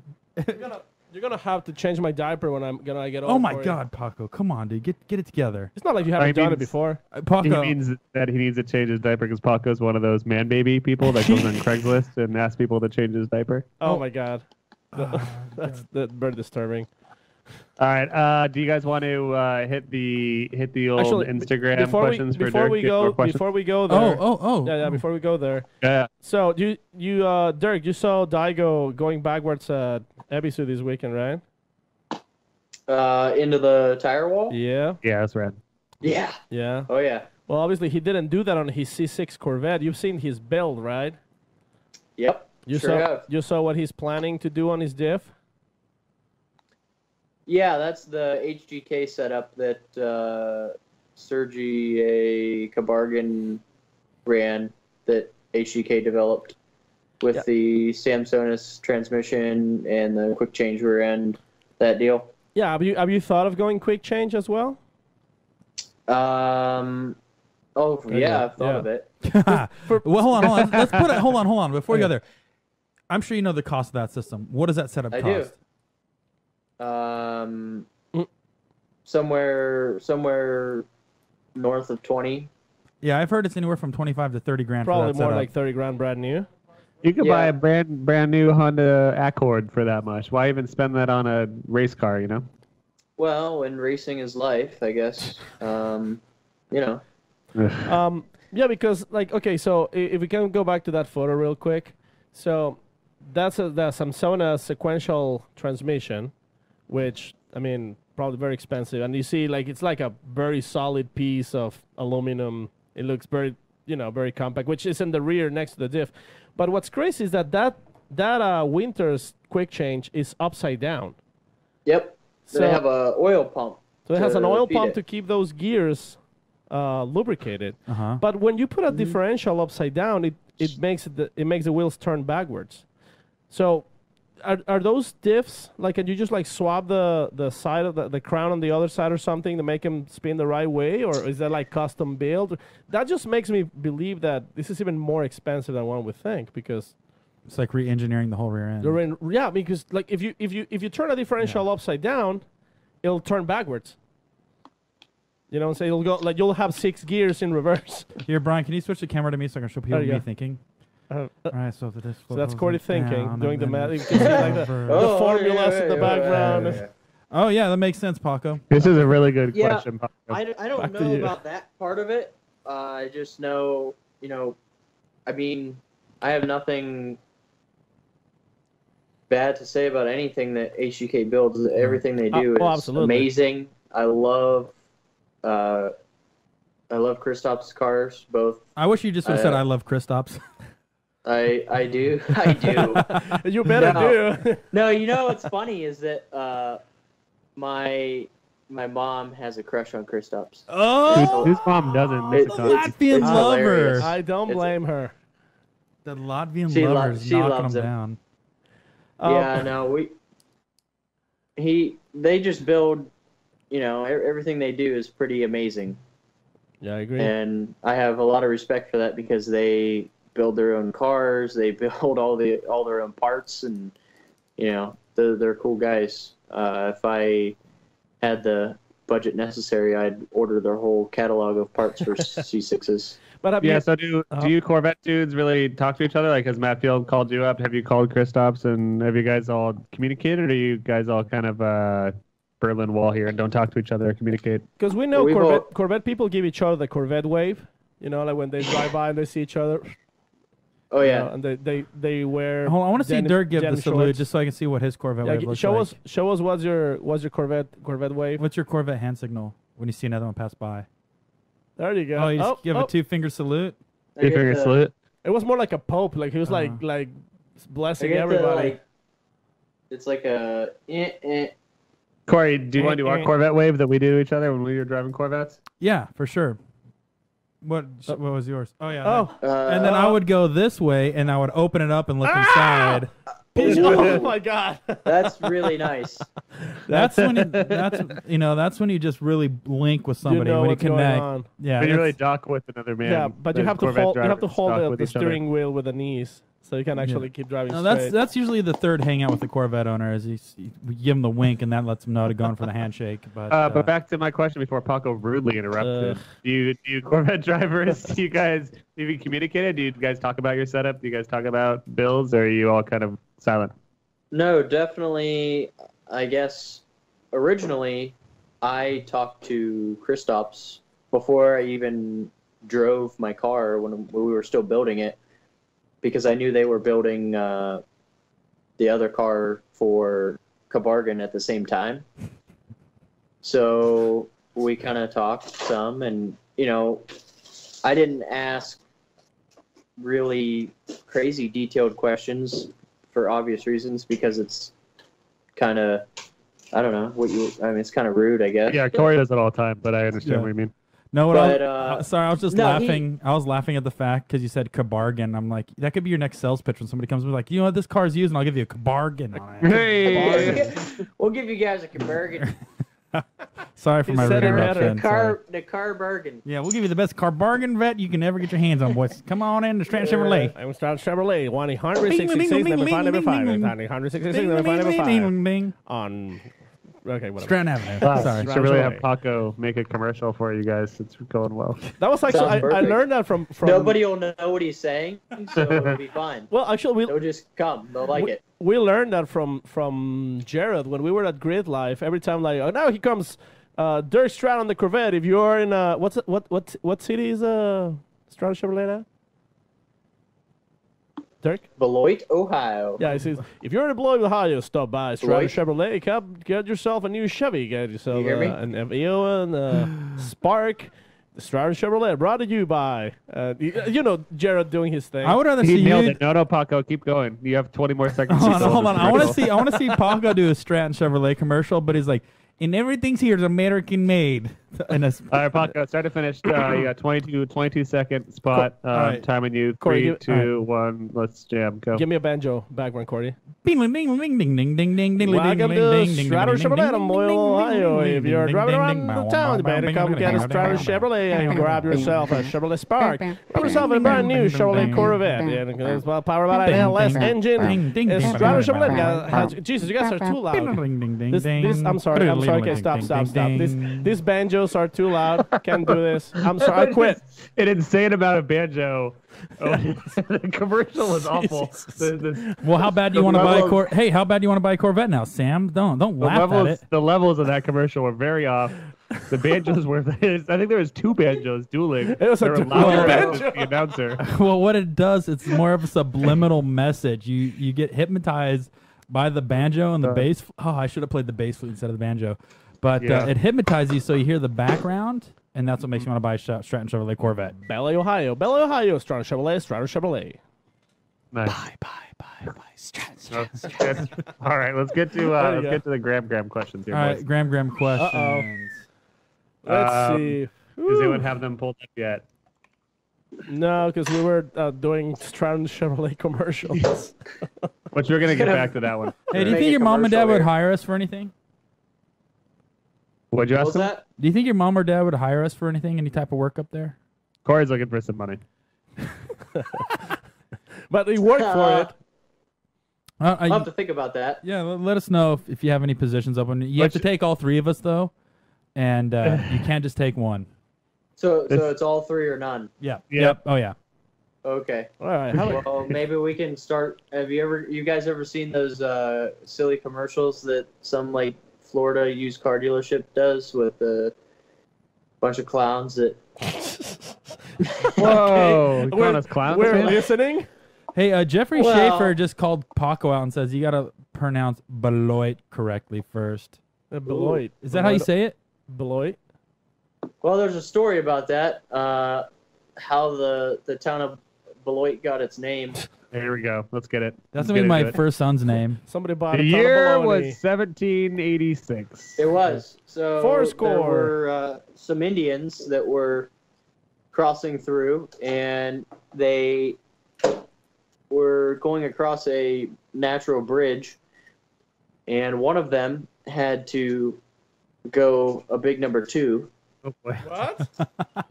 And That sounds like me right now. so he goes right over the bridge, right over the side of the bridge into the creek beneath him. Uh-oh. And so he's going and right into the creek. Bloit, Boy, Oh my god. bloit, bloit. I'm calling your bluff right now. This is not a real story. I thought it was named after my favorite wrestler, Chris Berloit. Yeah, I think that this is fake news. Fake news. That didn't happen. So let's go. Take it or back- leave it. Take it or leave but it. wait. We have to go back to those clown commercials. So Oh god, we got to go to Graham questions before All we right, start going Graham crazy. question number 1. Jay Flizzle says, "Can you convince Corey Hosford to stay V8?" Oh boy, oh boy, oh boy. I think he's gonna convince himself of that as soon as he gets started here. Well, his V8's been super reliable in the past, so I'm sure he'll switch right back to that. Well, I can't comment too much on that. I can. I wasn't involved with the build there, so I can't say a whole lot, but definitely sucks what happened. But in Would light you of kill that, yourself if that happened to you? Because I was thinking about it. How were your reliability issues when it wasn't turbo? Well, it ran for like 3 years. The Z still runs. Literally, when I Yeah. brought it out to Texas, it was sitting in K Sports warehouse, covered in dust. I grabbed the blowgun, dusted it off. I took it to Color Bomb. They rewrapped it, and I took it right to Texas. Jeez. And that's when I found out I failed tech twice, and then I had to fix the car to. But yeah, it still runs. It still. hashtag professional. It is a little down on power, but it still runs. Right. And that's after 3 years of abuse. And Forsberg actually used it, I think, 2 times at Street Driven Tour and drove the piss out of it. And then I guess it got hot a couple times there. And yeah, so there was a couple things going on, but yeah, it still drives no matter what. I just got the bad end of a deal on it. Jeez. But that's You got the That's rear end of the deal. But the thing is, All now right. I have 2 engines. I have spares, Yeah, so I have a pretty spare much. now, so I'm not worried Yeah. about it. So it seems like Dirk convinced you pretty good there. Yeah, thanks, Dirk. I'm going to do another question real quick. This is a nice take on a classic question. Nathan Beek says, pop quiz, asshole. I added the asshole myself. You get another FD driver's car that isn't a vet, but you have to fight that driver before you get it. Oh, Who are you What car, or who do you fight, and what car do you pick? So I think I want to clarify. You have to be able to beat the driver in a fight to get the car. right. So I'm guessing that means no Kristaps because he's scary. Oh, yeah. Right. You're Vaughn never is driving his probably- BMW. Vaughn's got girth. I'd be afraid of fighting No, Vaughn. Vaughn's got whoa, whoa. Abby. Yeah, those are my first. Those Yeah. are my first 2 choices for car. Yeah, Vaughn and Kristaps. So now I really have to think about it. Like maybe Matt Kaufman, but that guy probably knows karate. He's a vampire. He'll bite Yeah. you. Kaufman? Yeah, I mean, I feel like that would be a safe compromise and maybe a close fight. I don't know. But I mean, I'm Dirk, not that much of a fighter, but I have if you guys never- haven't seen photos of Dirk, Dirk's built like a gorilla. He- He Dude, is how 6 about foot how about tall. Dirk Yeah. versus Essa? Can you see Dirk and Essa fight? Yeah, absolutely. I picture it every night before bed. Who else's car would you drive? Who fight? No, I think it's more about Man. who could be in a fight and what car is it. I think I mean, I feel like my top 3 Packard. choices would be like Kristaps' car he or could beat Pat Gooden because he's a lover, but I don't know if he won his car. right. Yeah. I don't think I could fight Pat, and I don't think I'd want to drive his car. So What about Ooh. Kyle Moen? You'd look great in that Miata, dude. Paco playing the banjo. I don't want to fight Kyle Moen. Ooh, I don't Odie. He doesn't want and to I fight don't- oh, you anybody. can fight Odie. Odie. That. Yeah, I can. Yeah, let's do that. Jokes on you guys. Odie knows Krav Maga. Ooh. He Yeah. knows. No, That I bit feel like your ass. I've never driven a really well set up pro level S chassis. Yeah. So I kind of want to drive one, but I kind of don't So James That's Dean. kinda at the Hey. same time. Hey, I got That's going to be the pull away from this episode is Dirk Stratton admits he would rather be driving an S chassis. Hey, Sam, who do you want to No. see? Hey, Sam, who do you want to see Dirk fight, and what car? Out. June Mang. June May and the RX-8. Yeah. No, I want to see him fight. I mean, I want to see anyone fight James Dean because all he would have to do is take one of his 4-foot long arms and like hold someone's head away, and then the other person would just be trying to fight. I'd say that's tough. I think that he could pile driver Brian Turk. Oh, They're similar build. yeah. Yeah, Turk's a lover, not a fighter, despite his ripped appearance. Is that what you say about me, Sam? No, I'd say that you're a pure fighter. You're purebred. I'm a You're purebred. pit bull. Yep. Purebred. It's in my I feel bloodstream. like I would really like to drive Dean's Viper as well. But why would you want to drive that He's piece got to of be shit? scrappy in the fight. Because Murray, But right? exactly, yeah. So So we'll call it Pat Gooden, then you get stuck with that. Yeah, car. we'll get you in the S13. Here's a question for you from Macho Man. this is why I have a Corvette and I don't fight. Okay, here you go. This is from Macho Man Randy Sanchez. If I fake my own death, can I change my name to Dirk Stratton? Might as well. Yeah, why did your parents name you after a medieval stabbing device? I don't know. Sam. They wanted something different that would stand out, I guess. It's a cool name. I mean, I wish I was named after a knife. I'm named after a fucking girl's name. Well, there's famous Dirks out there. Samantha. Yeah, I guess. I don't know. My name's I'm Corey, thinking for God's sakes, because I don't think my mom thought I was either boy or girl because my penis didn't develop yet. Hey, I guess Corey was born with an innie. When they can see it in the ultrasound, they know it. They know what to name you. Oh Yeah. my God, that's the I mean, best. there's a lot of like famous Dirks out there. So we have Yeah, like you. Dirk Bentley. That's one. Yeah, we have Dirk Diegler. Yeah. Okay. They have Dirk the Daring from Who's that? Dragon's Lair. I don't know what that is. What? You don't know what's Dragon's Lair? Oh, what's that? You have no childhood. Is that a metal band? No, it's a I love metal. cartoon. Like you Don know, Bluth film, the animated with the guy kills dragons, whatever. We're getting further away. I still don't know what that is. There's Yeah. somebody was actually asking on the Instagram. W Mayor 111 says, "What was the inspiration behind your hit song? What was I thinking?" I think he's thinking of Dirk's Bentley. I don't listen to country. Oh, good. You And don't? You live in Ohio and you don't listen to country? Look at you. Isn't that weird? What- Cornfields, everything. What do you listen to? Yeah. I listen to. I like the Red Hot Chili Peppers and anything associated with that. Oh my like God. 90s rock alternative How stuff. long until Him you and moved Vaughn in? would be best friends because Yeah. Red Hot Vaughn Chili loves- Peppers, Kid Rock, Vaughn loves like, Kid Rock. dude, like Yeah. those are like great bands right there for these two. We could finally bridge Oh. the gap between Bowtie and Oval, their love of music. Great taste. Do you notice most Chevy and Ford owners have a great taste in music? Shut the fuck up. He's like, it's a bounce between standard. Creed, Nickelback, Hoobastank. Hoobastank is good. Don't Corey even bringing joke. up the classics.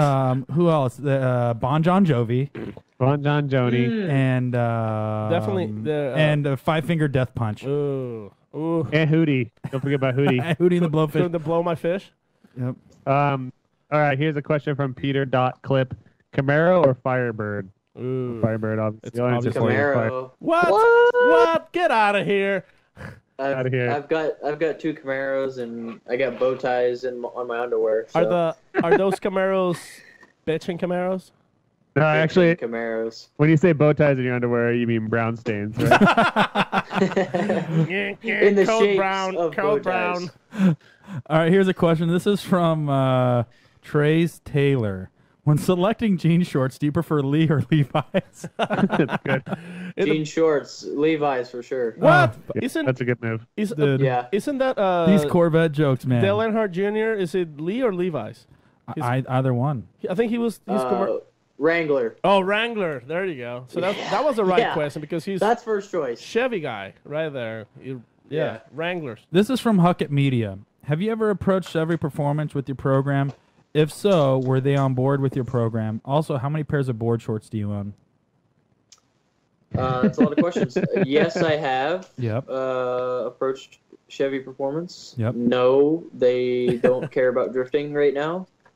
Boo. Makes sense. Yeah, it sucks, They and left it with a hopefully bad taste after the Camaro. I think they'll come around. Okay. Yeah. They They'll will. come around. Yeah. No, it's they just I don't know. I What think it's was a the time- discussion like? Did they say no, we hate drifting? Like no. No. And is it a bunch was of more 60-year-old like we old have school a guys? lot of things invested in. I mean, yeah, but Very traditional.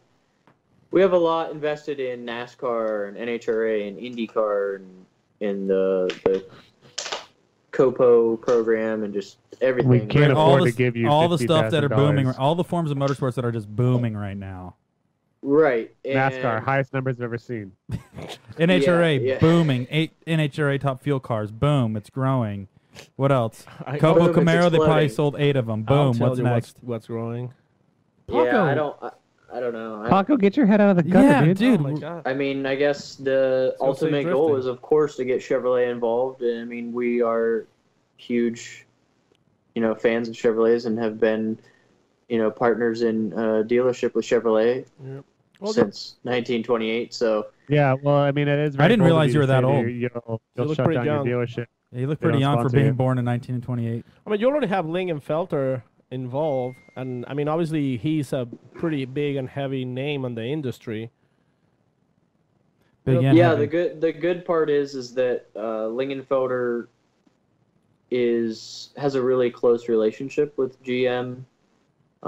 So it's obviously it's a good relationship for us to have, and we can help grow the Lingenfelter brand even further into the younger generation of guys and gals that maybe never heard of Lingenfelter because they've been around for quite a while as well, and I'd say they're well known throughout the car show generation. And when I say that, I mean your standard car show older cars and the older guys that Would you are say buying. Would you say that Lingenfelter is to Chevrolet what Shelby is to Ford? I mean, in a way, I guess it's a little different because you see Shelbys that are featured from the factory, at Ford dealers, which Yeah. you don't see Lingenfelter vehicles that way. It's a little bit different, Oh. but it'd be more like a Celine or your, Okay. Right, Celine but Dion. just yes, with a C, Celine with a C, and Of course. no, the part about Lingenfelter that's really awesome is they are a very forward-thinking group that want to expand. They want to constantly be ahead of the curve and doing the next thing that nobody else is doing at the time within their group, I would say.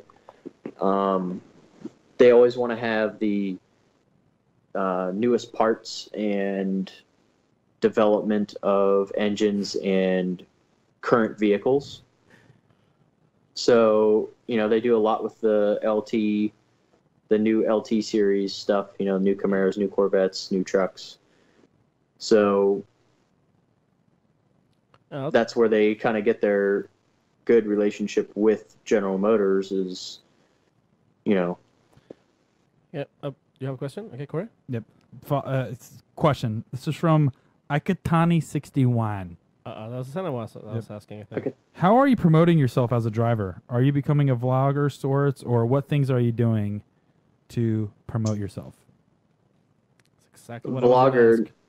No, so basically, we're starting to create a lot of video content that we're going to use to kind of launch a YouTube channel and just kind of show what we do to get prepared to prepare the car, myself, and just kind of fun stuff that we do in the meantime, and basically channel everything through our social outlets currently and just expand upon everything that we're already doing. Because I think we can give you a very nice a very nice intro to your videos where Corey and I do like a Stratton Chevrolet commercial, like we just heard a little earlier. That will be a big success. Yeah. Like, you'll probably go viral, like Corey. And that prototype commercial you made was really a deal maker. I would say is locks the deal before even the video starts. I actually have a really important question, and I'm glad somebody asked this because I didn't know how I can ask it without getting embarrassed, because this is one of those questions where like, man, I don't know if we should ask this because it's a game changer. It's really digging deep, and this is really, I know which one you're talking about. Too. It's a real game changer. And this is one that really sees, you know, who Dirk is, you know, and so I hope you can answer this one because it is one that really means a lot to all of us. Yep. This is from Z Roberts 91.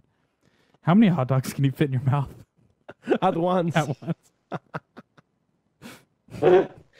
I would say probably 4. What? That's not bad.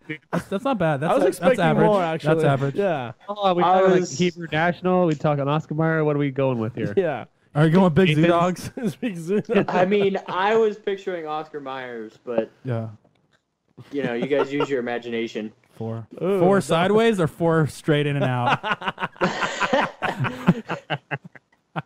I would say either 4 straight in or maybe cut in half. You party How many animal. sideways?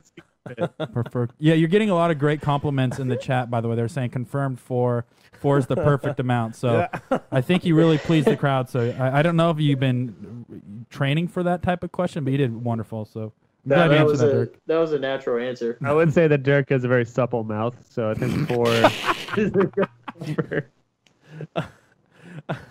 All right, Miata Michael says, if budget allowed, would you consider running a C7? Yes, of course. Ooh. Why? What are the big differences in car setup? Briefly, that it would take to run a C7. The chassis is aluminum instead of steel. Oh, even the non-CO6s? All C7s are aluminum. Oh, so that would be pretty troubling. You can't like weld a roll cage into that. No, can't you? You can't weld it, but I mean, it's not like you can't use the car. JB weld. Correct. There you go. Yeah, you just use a lot of JB weld and you're good. Jeez. Couple quarter inch bolts. Dude, Dirk's living in 2041. You know, while we're still trying to figure shit out, he's already on the way back from there.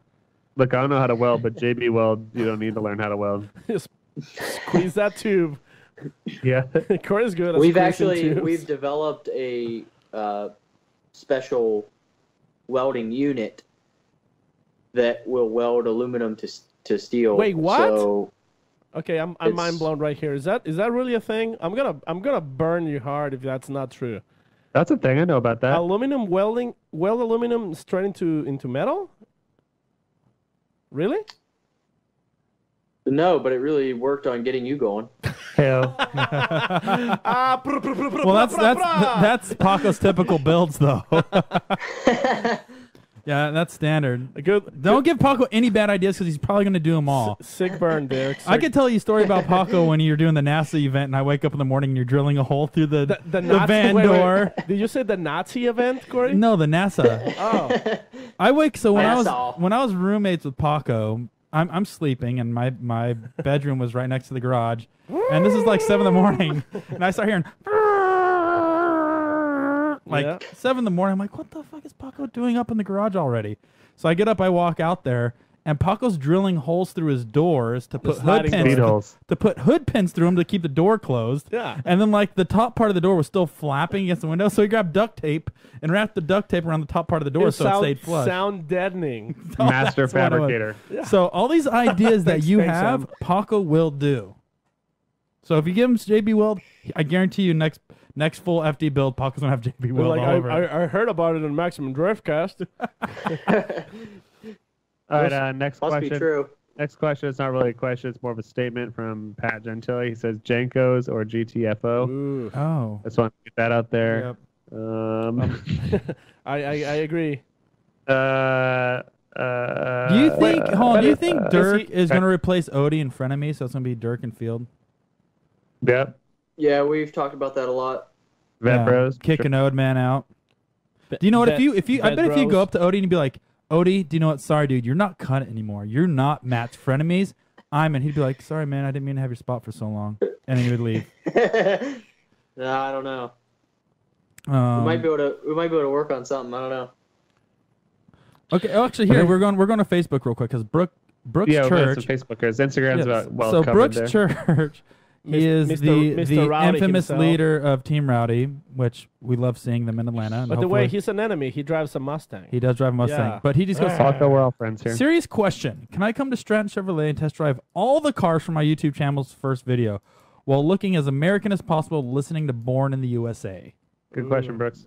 Thanks, Brooks. Thanks for the question. Dirk He's is now got the solid thinking. stash. He's rubbing his mustache and his beard, and the answer is Yes, of course. wow. Yeah, Brooks Hey, is my dude. Lucky so, deals. yeah, let's do it. Sealing deals since 2014. Stratton Chevrolet in Bolton, Ding, ding, ding, ding, Ohio. How do you right. say that again? Toilet. What kind of It's deals close. can we expect? What kind of web deals can we expect this week from Stratton? Extreme low internet prices. Extremely low. Is it true that hey, you Black guys Friday, yeah we're blowing come them see out. you? So if Yeah. you live near Butt Plop, Ohio, Boy. yeah, if you live near there, go on into Dirk. He'll give you a good deal on Yeah, a he web will. car. Use code the maximum Driftcast for a free Yep. koozie. No credit, no problem, right? Yeah, okay, no problem. Hablamos no español. credit card.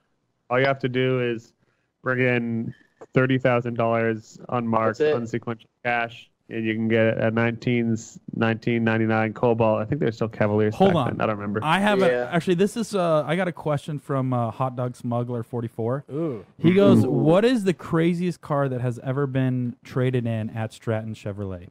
Ooh, good one. Oh. Good one, Hot Dog Smuggler. DeLorean. Hold on. Okay. And what's the it's weirdest a- thing you've seen in a trade-in from Hot Dog Sucker 44? I would say probably a couple things come to my memory, but the biggest one was a 1971 Jaguar. Ooh. XJS. You know, no. V12. V12. Yeah. It was the real deal. Manual, 4-speed. Ooh. It was a very cool car. What was the value on something like that?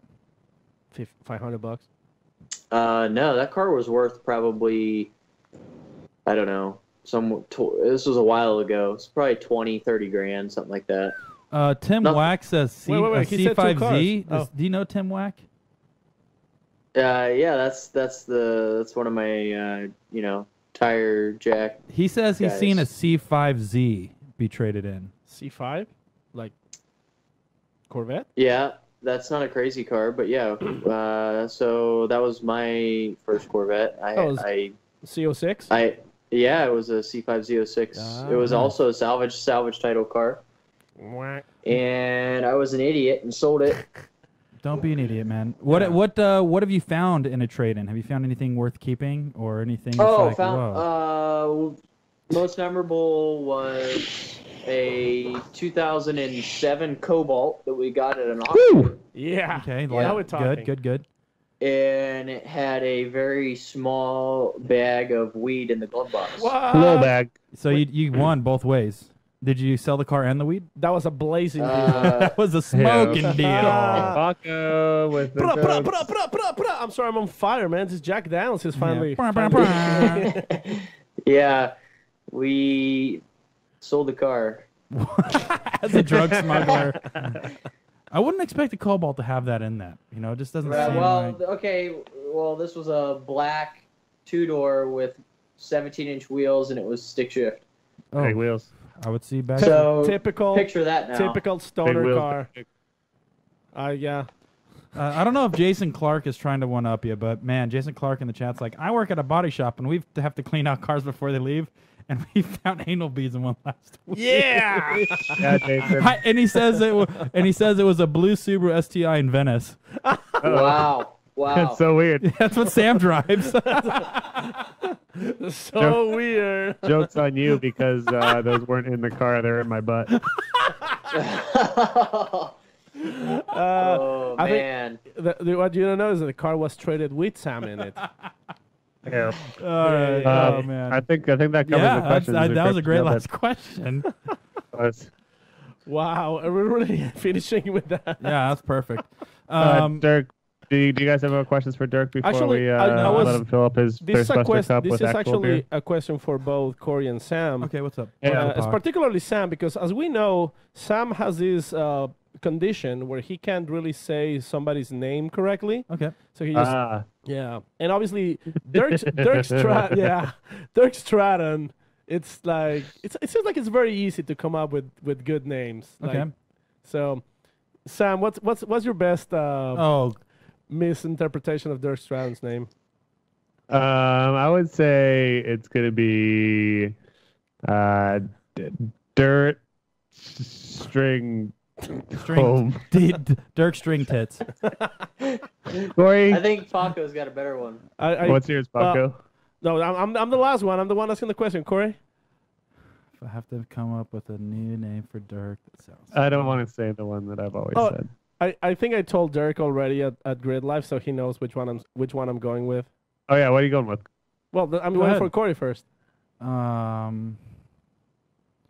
Well, if I was in junior high school and I was a bully, I would call him. I'd call him Dirk Tampon. Dirk Tampa. Yeah, that's if I was a bully, but I love Dirk, so. That's not bad. Yeah, no, I mean I love him too. I mean, got called Corey Horse Farts, so. but you I call you that all the you time. do so. fart like a horse. Do You you woke know me. You woke me up once. Yeah, I did, which I saw in that video. So go I ahead. still have that couch. Well, give me a drum roll, Corey. Dick strap on. Paco. Yeah, Uh, there it is. Paco. Hey, dude, am I I'll be supposed to- honest with you. It's not the first. No, it's not the first time. Come on, Paco. I'm not that original. Sorry. The pretty girls in 8th grade used to call me that. What? There's nothing wrong with that. That's a good Pretty thing, girls actually. You fucking- little hustler. That's Yep. a good thing, bro. Actually, good job, man. Good job. How many of Yeah. those pretty girls are pregnant now? Hey, Sam, none of them. It was a strap on. Dude, Dirk was a hired gun in junior man. high. It's a fake dong-a-dong. Dirk was a hired gun in high school. Let's give Dirk a chance to. No, do redeem- you know what? No, hold on. Let No. him fire back. Yeah, I want Dirk to ask us Yeah, a question, let him and I fire want Dirk back. to come up with last names for us. Yeah, give us. I give us really names. hope we could have ended the show before this. Sorry, it's only fair, Sam. Learn how to be Yeah. fair, you son of a you doy. No, I meant before Paco went there. Oh yeah, I was hoping it wasn't gonna. I sorry, I had to. But yeah, dude, give us your best horrible, terrible names. You can call me whatever you want. It doesn't have to rhyme. Okay.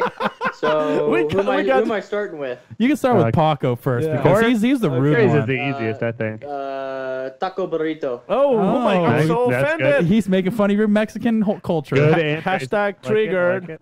A snowflake. I'm offended. Sorry, I love you, Paco. Thank It's you. all I right. love you too, I buddy. would. You should make doof for Corvette. So, so we actually we talked I'm gonna about. get about that I'm gonna get last year. Dirk on a doof deal. So right. by the end of the show here. All right. All right, what do you got for Sam? Sam, I have wow. That's very good. That's a tough one. It is tough. No one's ever had a Uh, good shitty name for me. I would say your shitty name would be Just for men. no, that's just what he needs. Damn. No, Damn. Touch of gray. no. Oh God. I feel like it's Pam. Okay, Pam.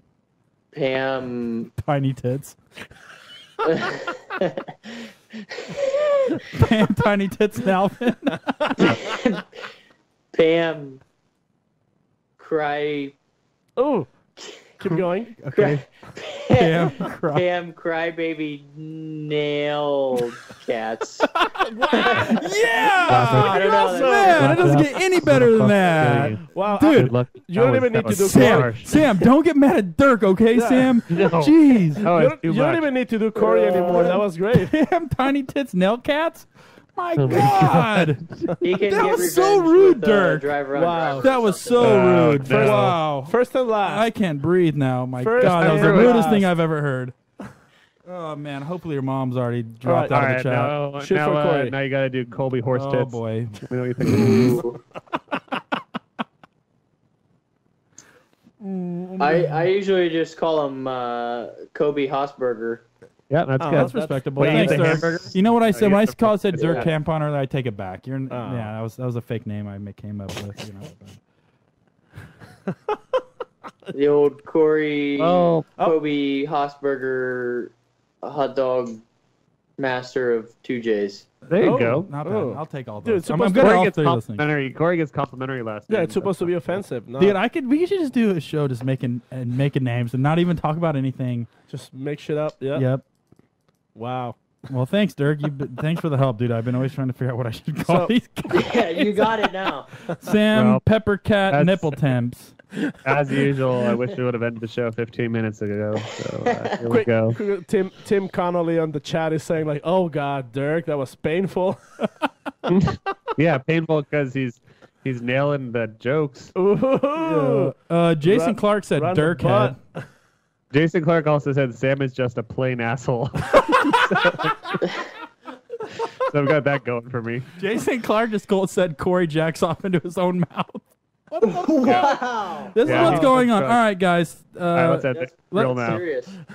Well, Dirk, Chat's going lit. thank you for being part of the Maximum Drift Cast. Anybody, Thanks for anybody having want to me. thank? Yeah, what before you leave, shout anything? outs. I'd say Yeah, thanks of to mom and course. dad for sure. Yeah. Oh yeah. They're the best. Yeah, definitely. You know, my parents have, and my family and my friends give me more support than anybody that I can ask for. Everybody wants to see me succeed, so without them, you know, we wouldn't be where we are. Oh, And for of sure. course, Thing Photo Performance Engineering and Achilles Tire, STR Racing Wheels, Pritzner Performance Gearbox. You know, all them guys really have helped us out. Fortune Auto Suspension. And look forward to seeing us in 2018. And check out DriftVette.com for more updates and also information on all of our partners and more information about myself and the DriftVette. Mhm. We're all on there. Also, I'm selling T-shirts now that are Ah. available for purchase on Sweet. my website. Yeah, got to They're- get you some of them. $50 each. Yeah, Why not? Worth it. 57. Mm. By the Also, way, they you have can check- Jessica Lou super excited that you shouted her out. She's awesome. Also, STR you're on what? Farmers Only. Is that that's the farmer and farming dating website, right? Shitty boys Yeah, just I don't know won't if you guys get have it. seen the new commercials for FarmersOnly.com, but I get a lot of them out here. It's their old commercials used to be basically saying, you know, we have all the farmers on here, but now it's saying, well, you don't have to be a farmer or a country person. You just have to be white. You just want to Yeah. like, Yeah, it's pretty. I don't know. It's getting loose over there. Yeah. I don't know. So it's not only Oh, boy. farmers anymore. It's farmers and everybody else.com. You're right. Yeah, exactly. And obviously, thanks to Maximum Driftcast. Oh, Paco, This- stop having such an ego, dude. Come on, no. man. Oh, okay. Well, Well, sorry. Dirk, we look forward to seeing you in Long Beach. Until then, adios, buddy. Sayonara. Thanks for spending the time. Adios, amigos. Muchas gracias, Dirk. See you soon. Buenas noches. I don't Wow, speak he Spanish. hung up on us. He did hang up on us. Like, is this a first? Ah, man, I don't know. I wasn't paying attention. Is it? I think this is a first. I don't know if I went into like a K-hole or something, but I don't remember anything we just talked about for the past hour. Well, we've all been on ketamine for a while now, so. Welcome to Maximum Ketamine Cast, where your hosts are all on drugs all the time. Oh, God dang it. Oh my god. No, that's funny. He's a character. He's actually a character. That was kind of funny. Yeah, he's a good dude. We hang out at Grid Life, and he's actually, it's his fault I got pretty drunk on the second day at Grid Life Atlanta because he gave me something that I don't know what it was. It's your fault, Dirk. Yeah, you're listening. He's gone. He's gone. God. No, why do you have to say this when he's off there? You're too. No, he just joined the chat. You're too much of a He puss. just joined the chat. So yeah, you better listen. Yeah, it was his fault. I'm sorry. I'm sorry if I offended anybody. Well, shall we wrap this little girl show up? Yep, I say so. Thank you guys. Thanks for tuning in. Thank you, Big Balls, for doing the 1s and 2s. Thank you, Paco, for being Paco. Thank you, Sam, for your anal bead story. Anyways, guys, we'll be back next week. Do we have our guest locked in yet? No? It's not locked 100%, but we're trying to have Farouk Kugay and Aaron Losey. Well, you shouldn't announce things until they're finalized, Paco, but good job. That's a potential. No, that's fine. Why? It keeps the hype train up. Yeah. It may change. Who cares if it does change? I could say Hulk Hogan's going to be on the show next week. Bono from YouTube. I fucking wish we do. Yeah, so come back, guys. We'll have Bono from you too. But thank you guys for tuning in. Thank our Patreons. Thanks, AM Inductions. Thank you, McLeod Clutches. We will see you guys later. Thanks, Bye. Have a good night, guys.